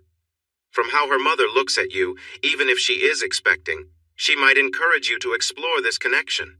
She understands her daughter's feelings and won't get in the way. The song came to an end, and everyone returned to their partners. Lily had settled down, but still seemed wary. Tilly didn't tease Lily, but made her affection for Silas clear, something everyone except Lily noticed. When a slow song began, Lily moved into Silas's arms and leaned against him. Silas was lost in the moment, unaware of anything else around him. They danced slowly, and Lily playfully teased her partner, making him forget everyone else around them. Out of nowhere, a man pulled Silas's arm away from Lily and pressed something hard against his side. "Manny wants you to fix the trouble you caused for the Clement family. Come with us quietly, or your girlfriend will be in danger." Silas glanced at Lily, who looked frightened and was being held by another man. Concerned for her safety, he stepped away with the man but looked back at Lily, hoping she could signal Lonnie or one of the rangers for help. She appeared worried, but he noticed her taking a deep breath, possibly to call for help. Lonnie saw Silas leave suddenly and followed his gaze to Lily. He and Gwen, who were dancing nearby, noticed Harold behind Lily and the man with the weapon. Lonnie exchanged glances with Harold to signal their concern. He felt his hand move toward his own weapon when he heard Lily scream. He prepared to protect her while hoping not to harm her in the chaos. But Lonnie didn't need to act, because when Lily screamed, Harold quickly moved. He struck the man holding the weapon and knocked him off balance, sending the gun to the floor. When the gunman looked back at Lily, it gave Silas the chance to act. He swung his arm down, knocking the gun away as it fired. He felt a sharp pain in his side and heard the bullet hit the wall. In that moment of chaos, he grabbed his own gun and shot at the man before he could react. As the gunman fell, Silas felt a painful blow to his chest. His hand grew weak, and he switched the gun to his other hand, turning to see who else was attacking him. Another bullet grazed his shoulder, but he continued to fire at the figure standing outside. When he fell, everything went dark. Silas woke up to bright sunlight hitting his face. He felt dizzy and disoriented, with a terrible headache and pain in his side and arm. He slowly opened his eyes and found himself in a plain room with white walls, a place he didn't recognize. Carefully, he turned his head and saw a woman curled up on a couch nearby. She had red hair with golden highlights, and she stirred awake when she noticed him staring. When her eyes met his, she gasped and sat up. "Silas, you're awake!" "Oh, thank you, Lord, thank you," the angel exclaimed. Silas's cloudy mind began to clear a little as he looked at the angel, who he now recognized as his love, Lily. "Hello, angel. Where am I?" he asked. She jumped up and leaned toward him, stopping just short of hugging him. "Do you know who I am?" she asked, her voice full of concern. "I remember. You're Lily, my angel," he replied, still sounding a bit dazed. "Oh, thank goodness, thank you," she said in relief. "Yes, my love, it is me, Lily. I care for you so much, I've been so worried." "Where am I and why am I here, Angel? I don't remember much right now." "You are at the Santa Rosa Infirmary in San Antonio, my love. We were at the ball, and there were men with guns. 2 of them shot you. Oh, Silas, I was so scared when I found out they were connected to Billy Clement. My mistake almost got you hurt. If Harold hadn't stopped the one holding me, I might have been in danger too. But I couldn't let them take you away. I would have lost you. So I yelled for help, and you shot the man holding you. Then another man outside shot you, and you shot back at him and took him down. Uncle Orrin is going to give you an award for bravery when you get better." The doctor entered to find a bewildered patient and his anxious girlfriend. He had to ask her to leave for a bit to check on Silas, who was healing well even while he was unconscious. Though the patient was confused, he answered the doctor's questions, taking his time. After the checkup, the doctor felt positive that Silas was on the path to recovery. Strangely, the doctor wondered if it was really his care that had helped him. 2 days later, the doctor decided to put a "No Visitors" sign on the patient's door. While he was getting better, too many family, friends, and reporters were coming and going. Even Lily, who had been by his side the whole time, wanted some quiet time, suggesting the sign so Silas could have a break while she stayed in the room with him. With some peace, Silas healed faster. They had the chance to talk privately about everything without being interrupted. Their bond grew stronger as they spent this time together. Lily insisted on helping him stay clean, which brought them even closer. Silas asked her to stop many times, threatening to call the nurses if she didn't, but she was determined. She was careful and attentive to his needs, eager to learn about him and their connection. It was later that he learned Lily had been taught how to care for someone and was encouraged by Tilly to help him. After each session, she would dry him off and put a healing paste on his wounds. He never questioned it, assuming the strong-smelling mixture was what the doctor recommended. On the 5th day, visitors were allowed again. Harold and Tilly were the first to arrive, and Lily welcomed them with warm hugs. They talked about the events from the ball, explaining how the attackers had taken him and Lily. They told him that every newspaper in Texas had written articles about his bravery in protecting the governor and overcoming the attackers, even while he was hurt. He had become quite famous, and updates about him were shared as soon as he woke up. People were now speculating about when he would be discharged, having survived another close call. He didn't quite grasp all of this, but decided to let it go. He had just done what he thought was right, as his parents had taught him. Next, Gwen and Lonnie came to visit, followed by his parents and siblings, including Samuel, his best friend and future brother-in-law. Everyone was excited about his recovery, making comments about how he had recovered against the odds due to a bad infection. He didn't pay much attention. It seemed he wasn't meant to leave this world yet. On the 6th day after he woke up, which was 10 days after his surgery, the nuns helped him sit up, putting several pillows behind him. He felt some pain, but it was bearable. A few minutes later, the doctor entered while Lily was off getting him food. The doctor checked on him and then sat down beside him on the bed. "Silas, I need to talk to you before you leave. First, it's a miracle you made it here alive. Whoever wrapped your bandages so tightly saved you from losing too much blood from your chest wound. Secondly, the bullet that could have killed you changed direction and missed your lung. I've treated many gunshot wounds, and I've never seen anything like that happen before." Silas touched the Celtic cross he wore around his neck, a gift from Lily that was meant to keep him safe. "Thirdly," the doctor continued, "your life is thanks to that amazing young woman who stays by your side except to take care of little things like cleaning up and getting food. Why am I saying this? Because we thought you wouldn't make it. The infections in your wounds were spreading quickly, and we had no way to help." Lily left for several hours that evening and came back with an older woman. She locked you in your room and wouldn't let anyone in for a long time, but the nuns could smell something burning and heard chanting. They were not happy. When the old woman let the nurses in, she left after giving Lily a bottle of a smelly mixture. Lily was to put it on your wounds every few hours.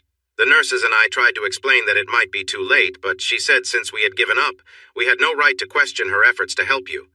We later found out that the old woman is a curandera, a healer known for her traditional methods and medicines. I was skeptical at first, but within 18 hours your infection had improved and your wounds looked better. I pushed aside my doubts and let her see you the next night. Lily applied the mixture carefully, and the old lady came each night to burn incense and chant for you. Each day you got better, and the worst of the infection was gone by the time you woke up. Honestly, it's quite a miracle that your wounds healed well enough for you to go home so soon. Or maybe it's not just luck. I'm meeting the curandera tomorrow to learn more about her methods. Maybe we can help others with serious infections using her knowledge. So, my dear young man, we all believe that God has plans for you. It seemed like he was calling you, and then you were healed. As for Lily, she's young, but I have never met anyone as wise, determined, and smart as she is. You should see her as one of your greatest blessings because she loves and cares for you. He placed his hand on Silas's uninjured shoulder, smiled, and said, Honestly, I envy you. You are 22, well-educated, and have a bright future ahead. You are known in important circles for your brave actions.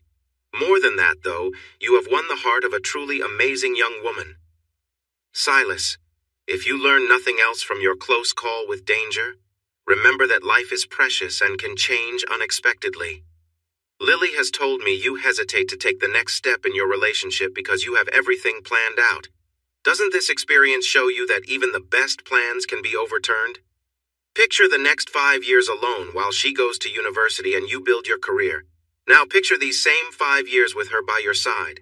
Austin will soon have a top university, or so the articles say, and she rightfully deserves that education. But can she not attend as Mrs. Lily Carr? Consider your choices, young man. You have the world at your feet, and yet you just faced the edge of life. Life is fragile, and it would be a mistake to not spend every moment with the person who has helped you so much and wants to be by your side. Lily came back to Silas, who was smiling and looking at her in a way she had never seen before. He gestured for her to come closer and gently pulled her down for a kiss that left her feeling a bit dizzy when it ended. He kept hold of her arm, encouraging her to stay near, and spoke softly. I knew it when I woke up after 4 days. You truly are my angel. The doctor explained everything, and I understand that you saved my life. It feels right because you already have my heart. He gazed into her eyes with deep affection and continued, My dear Lily, who has come into my life and given me a second chance, I want to give you my life in return. I can't kneel properly right now, but Lillian Alexandra, will you marry me? Her reply was unexpected. She fainted and fell against him. It was a bit painful, but he caught her and held her close until she came to. When she woke up, she apologized for the trouble she caused and checked on him for a moment. Well? He asked. She put her hands together over her heart, looked into his eyes, and asked, Did you really just propose to me? I thought I was dreaming. Let's try again. Lillian Alexandra, will you be my wife? Will you stand by me through... Her joyful scream and the answer she gave filled the room, bringing in a flurry of happy nuns and Samuel and Kathleen who rushed in to join them. They quickly informed their family and friends, taking care of that as soon as they got back to the hotel, where everyone, including Tilly and Harold, was waiting for Silas to come home. They had taken turns visiting and had even encouraged Lily to take care of herself by changing clothes, eating well, and shopping since she hadn't brought much when they left for the rally and ball. Even though they were tired from all the visitors, Lily made sure to bring the healer to meet Silas that night before he was released.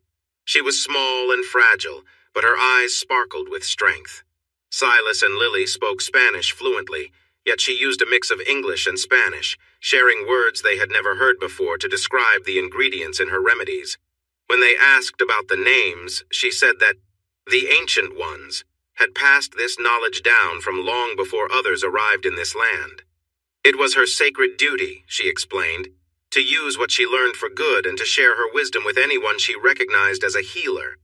She was teaching Dr. Sanchez, along with a young man and a girl who had special abilities. She told Silas that she saw the goodness in Lily when she came to ask for help, and so she joined them. When she first found him on the bed, he was very weak, but when she laid her hands on him and called for support, she felt a strong response from those she reached out to.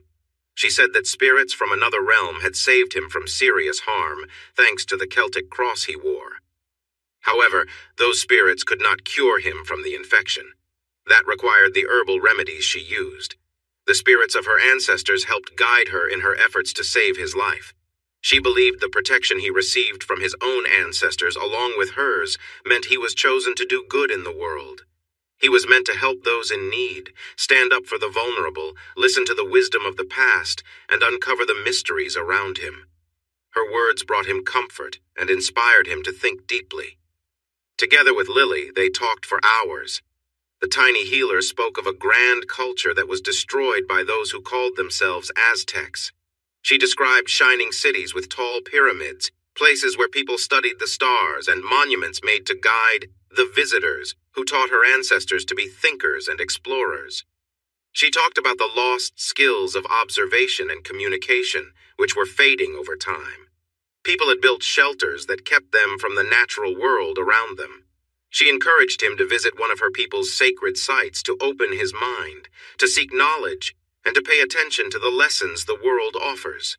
She had done everything she could for him, but he needed to be open to the guidance of the spirits. She advised him to take time each day to clear his mind and be aware of his surroundings, to seek inspiration, and to feel connected to nature and all living things, using both his mind and his special abilities. There were others in need of her help the next day, but before she left, she taught them a chant to help them see beyond the surface. She blessed them, smiled, and promised she would be at their wedding, though they might not see her. Then she faded away. Feeling drained from the intense experience, Silas moved to the edge of the bed and invited Lily to lie down next to him and rest. Tomorrow, he would be able to go home, and they would need to be strong for that. Lily fit perfectly in his arms, and even though they felt some closeness, they quickly fell asleep.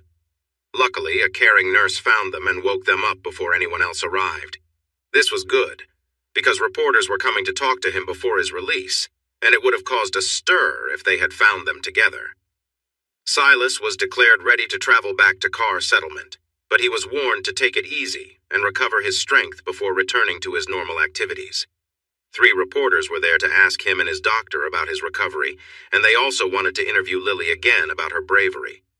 After a while, the doctor sent the reporters away, saying Silas needed to go home and rest. Silas and Lily sat in the back of the carriage, which was driven by his father. Lonnie sat in the front too, both keeping a watchful presence. "Silas, you'll be happy to know that Ben found out Manon Clement is now in McCulloch County, raising cattle or possibly taking them. The Frontier Brigade in that area is keeping an eye on him and on anyone who visits him. Now that they know he holds a grudge against you, they'll be more careful in stopping and questioning them. Billy Clement is in California like he promised. Still, we, the Rangers and the new sheriff in Atascosa County, need to stay alert since there are still Clement relatives and friends nearby." With Silas resting on pillows and being supported by the attentive Lily, they stopped a few times to stretch and make him comfortable. After some time, they reached Carr Settlement. The townsfolk were there to greet him, but instead of stopping at the front, his father drove around to the back where there was a guest cabin they had built. Silas looked puzzled, but his father explained, "Your fiancé thinks you will recover faster in the cabin because you won't be disturbed by the busy house." Though his father looked serious, his eyes seemed to twinkle as if he found something amusing. Silas turned to Uncle Lonnie, who was smiling widely. Then he looked at Lily, who was blushing, and Lonnie said, "Let me help you down, Silas. Lily has convinced us this is the best place for you while you are getting better." The crowd had followed them around back, and family and friends gathered near the wagon. Lily stepped down with help from Samuel and waited to assist Silas. When Silas was ready, it was Samuel who helped him down. Lily frowned but quickly took his arm and tried to lead him to the cabin. "Just a moment, sweetheart. I want to greet everyone and hug my mother and sisters." Lily stayed close, allowing the hugs and handshakes only after cautioning everyone to be gentle because he was still healing. Silas was puzzled by her strong insistence. They had shared many hugs before, far more passionately than his mother and friends were likely to do. He had taken some medicine to help ease the pain he might feel on the journey, and more was given for the coming weeks. Yet, despite Lily's fierce warning, he felt little discomfort. Looking at Lily, he understood. She was fiercely protective of him. Gwen gave everyone else a chance before hugging him herself, holding him tightly, her growing belly against him. She pulled back, looked him over, frowned, and cheerfully said, "Oh, Lily, it seems Silas has recovered enough to stay in his room in the house. The cabin is too far for him to walk for meals, and what if he needs help while you are gone? Maybe Lonnie and I should stay here. Silas can rest in his room, and you can be with Kathleen. You two can help each other plan the weddings." Lily looked shocked. She shot her mother an icy stare and replied angrily, "Mother, he needs to be in the cabin where I can take care of him properly." Lonnie and his brother were the first to laugh, soon joined by Silas's mother and sisters, Samuel, and then several other adults. Gwen stepped over and hugged her daughter, saying, "I'm sorry. You are just so protective I had to say it." Lily took a deep breath and smiled. "Maybe I am, Mother. Taking care of him has been my job for over 2 weeks, and I want to make sure he gets better." "You won't want to stop, darling. We understand, but you make it easy for us to tease you." It was perhaps the fresh air, or the extra walking to and from the house, or maybe Lily's ongoing help that made him feel better in so many ways. Whatever the reason, Silas was getting better quickly. Being around people, having visitors, and enjoying interesting conversations seemed to lift his spirits and boost his energy. On the third night, when Lily started to dry him after his bath, he took her in his arms, kissed her gently, and whispered, "It's time I show you my appreciation for everything you've done for me while I heal." He turned her gently, and with care, unbuttoned the buttons on her dress. He slipped it off her shoulders and laid it neatly over a chair, then knelt and removed her shoes. He then turned and filled the bathtub with clean water. While it was filling, he took off her underwear and placed it next to her dress. He had never seen her without clothes before. In fact, he had only seen what she showed to others. He kept his eyes away from her until everything was ready, then turned to face her. Lily felt proud of her appearance, but now, standing without clothes, she felt shy. She resisted the urge to cover herself as he admired her. She hoped he would like what he saw, but she worried she might be too thin or not quite right for him. "I never thought I would see a body as beautiful as yours, my love," he said with admiration. She felt her cheeks warm and excitement bubbled inside her. She wished to be closer to him, but instead, he led her to the bath, helped her in, and washed her as she had washed him. She noticed how he responded to her gentle touch, but she felt a rush of feelings deep inside. He focused on her curves, showing her care, and made her feel special. She nearly lost herself when he placed the washcloth aside and gently cleaned her with his fingers.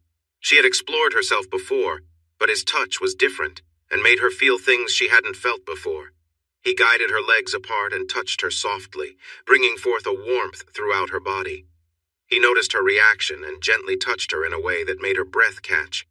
The warmth spread through her, and she felt a delightful sensation. Just then, he said it was time to get out and dry off. He was very careful as he dried her, making her feel alive, but not overwhelmed. Once she was dry, he gently led her to the bed. She lay down and saw him looking at her with affection. She reached out to him. To her surprise, he instead knelt beside her and began to kiss her legs. It felt nice, but she wanted to be closer, and she asked him to stop teasing. He paused, just inches away from her. Lily and Silas shared a close, tender moment, enjoying each other's presence. Silas, though still healing, seemed genuinely happy to be near her, and they both found comfort in the quiet togetherness they shared. "Lily," he whispered with a hint of humor, "you might want to keep a pillow nearby to muffle your voice. I think half the town could hear us laughing." Lily felt a mix of embarrassment and laughter at his playful tone, knowing he was only half serious. As they continued to rest together, Silas spoke gently, explaining that while he was still regaining his strength, they would need to be careful. Lily listened, eager to make this time as special and easy for him as possible. They found their own rhythm, with Silas guiding her gently and carefully, making sure she felt safe and understood. With patience and warmth, they grew closer. Their bond strengthened as they shared a quiet connection, finding peace in each other's presence. The evening brought a sense of unity that left them both feeling understood and deeply connected. He learned that she was very sensitive and could feel joy in special ways. Even a pillow could not hide her strong voice when she felt those feelings. He slept better than ever, with her head resting on his shoulder and her leg over his. Though tired, she wanted to share more moments together the next morning. She quickly found her joy again, using the pillow more comfortably this time. They washed up again, separately, got dressed, and went for breakfast at home. When they arrived, they were met with smiles and light laughter. It became clear that their secret was out. With a warm smile, Gwen hugged her daughter and softly said, "Don't worry about them, they're just envious." "Well, I guess I am too." Now, I don't mean to intrude, but instead of living in Austin, how about you and Silas find a place in the countryside away from everyone after you marry? Lily blushed, just as Gwen hoped, while Silas squinted, trying to avoid everyone's amused looks. They both felt the awkwardness of being the center of attention. Most weddings at that time were either quick affairs or had been planned for a long time. Kathleen and Samuel had just gotten engaged and were preparing for a December wedding right before Christmas. Now that Lily and Silas had decided to marry, Lily took charge. She wanted to marry as soon as possible, and no one tried to stop her. They were too worried about her reaction if they suggested waiting. After the excitement of the past few nights, they all felt a sense of urgency to celebrate their joining. Lily decided that late September would be a perfect time, and everything started to fall into place. The governor was not only present, but also helped to lead the ceremony, alongside a minister from Georgetown and a priest from a local chapel where the wedding took place. The wedding was held on September 22nd, after General McCleary agreed to allow Silas to start his service again on November 1st, recognizing his bravery and injuries. The ceremony included different religions, but since Lily organized everything and Uncle Orrin donated to secure the chapel, even the priest didn't seem upset. Lily's matron of honor was her mother, who was expecting a baby. Two of her bridesmaids were Kathleen and Mary Jane, while surprisingly the third was Tilly. Tilly was honored for helping train Silas and guiding Lily. They spent their honeymoon in Mexico, starting in the historic city of Veracruz, founded by Hernan Cortez. After a week, they got back on their rented boat and asked the captain to show them the beautiful seacoast he loved. They traveled along the Gulf Coast, exploring the Yucatan Peninsula. They were amazed by the bright turquoise water and the white sandy islands in the Caribbean Sea. They enjoyed every part of their guided trip, but wanted to end with a visit to the Mayan ruins at Tulum. There, they met local people who looked similar to the healer they had encountered before. The locals shared stories about their ancestors. They explained the purpose of the temples and pyramids and told them that Tulum was once an important trading center. They spoke of the spirits that were said to linger in the old ruins and cautioned them to leave before night fell. Silas smiled and nodded, sending the locals away. Then he decided to camp on the beach, across the small lagoon from Tulum. The captain and crew chose not to join them, which was just what Silas wanted. Once they were back on the boat, the locals returned to their town not far away, and the sun set. Silas and Lily relaxed on the sleeping mats under the open sky. They felt free, talking and gazing at the stars. As they unwound, they embraced the peacefulness around them. That night had no moon, and the sky was nearly clear. The stars and constellations shone brightly, guiding ancient travelers. A gentle breeze brushed against their skin, and the starlight felt warm and inviting. Lily jumped a little at times when she felt something touch her, but she soon realized it was just nature surrounding them. The soft wind, the lovely lights dancing around them, and the quiet sounds all created a magical experience.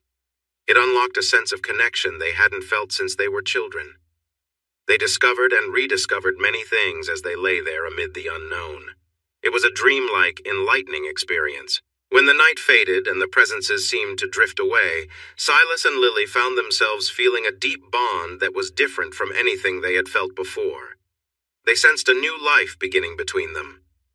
As they held each other under the stars, distant beings returned, singing sweetly about the joy of new life. The next morning, when they returned to the boat, the captain and crew greeted them with respect. They noticed a glow around their sleeping area and heard the soft whispers carried by the wind. They felt a mix of wonder and fear. Having shared such an experience with the spirits was daunting for the crew. Thus, Silas and Lily earned their admiration.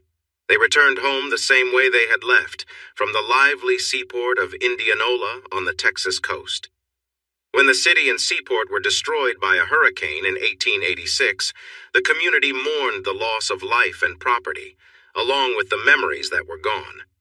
Silas started his job on November 1st, 1880, and he was very successful working closely with two attorneys general. He focused on improving law enforcement in Texas, where some known criminals had become sheriffs or marshals. One of these was Deacon Jim Miller, who held positions as a marshal and a Texas Ranger, despite having taken the lives of 21 men before he was killed for the death of a former U.S. Marshal. Silas was also a caring father and husband, and their family thrived during those early years. Lily taught herself and finished her secondary education. She gave birth to their first child, a boy named Robert, after her father, and a girl named Edel, after Silas's grandmother. Lily was a devoted wife and mother, and while waiting for the University of Texas to open in 1883, which was just 6 blocks from their new home, she continued her education through reading and correspondence. The 2 years between having the twins and starting university gave Lily the chance to become well known in Austin society, just as she had in San Antonio. By the time she began her classes in 1883, she was nearly as famous as her husband.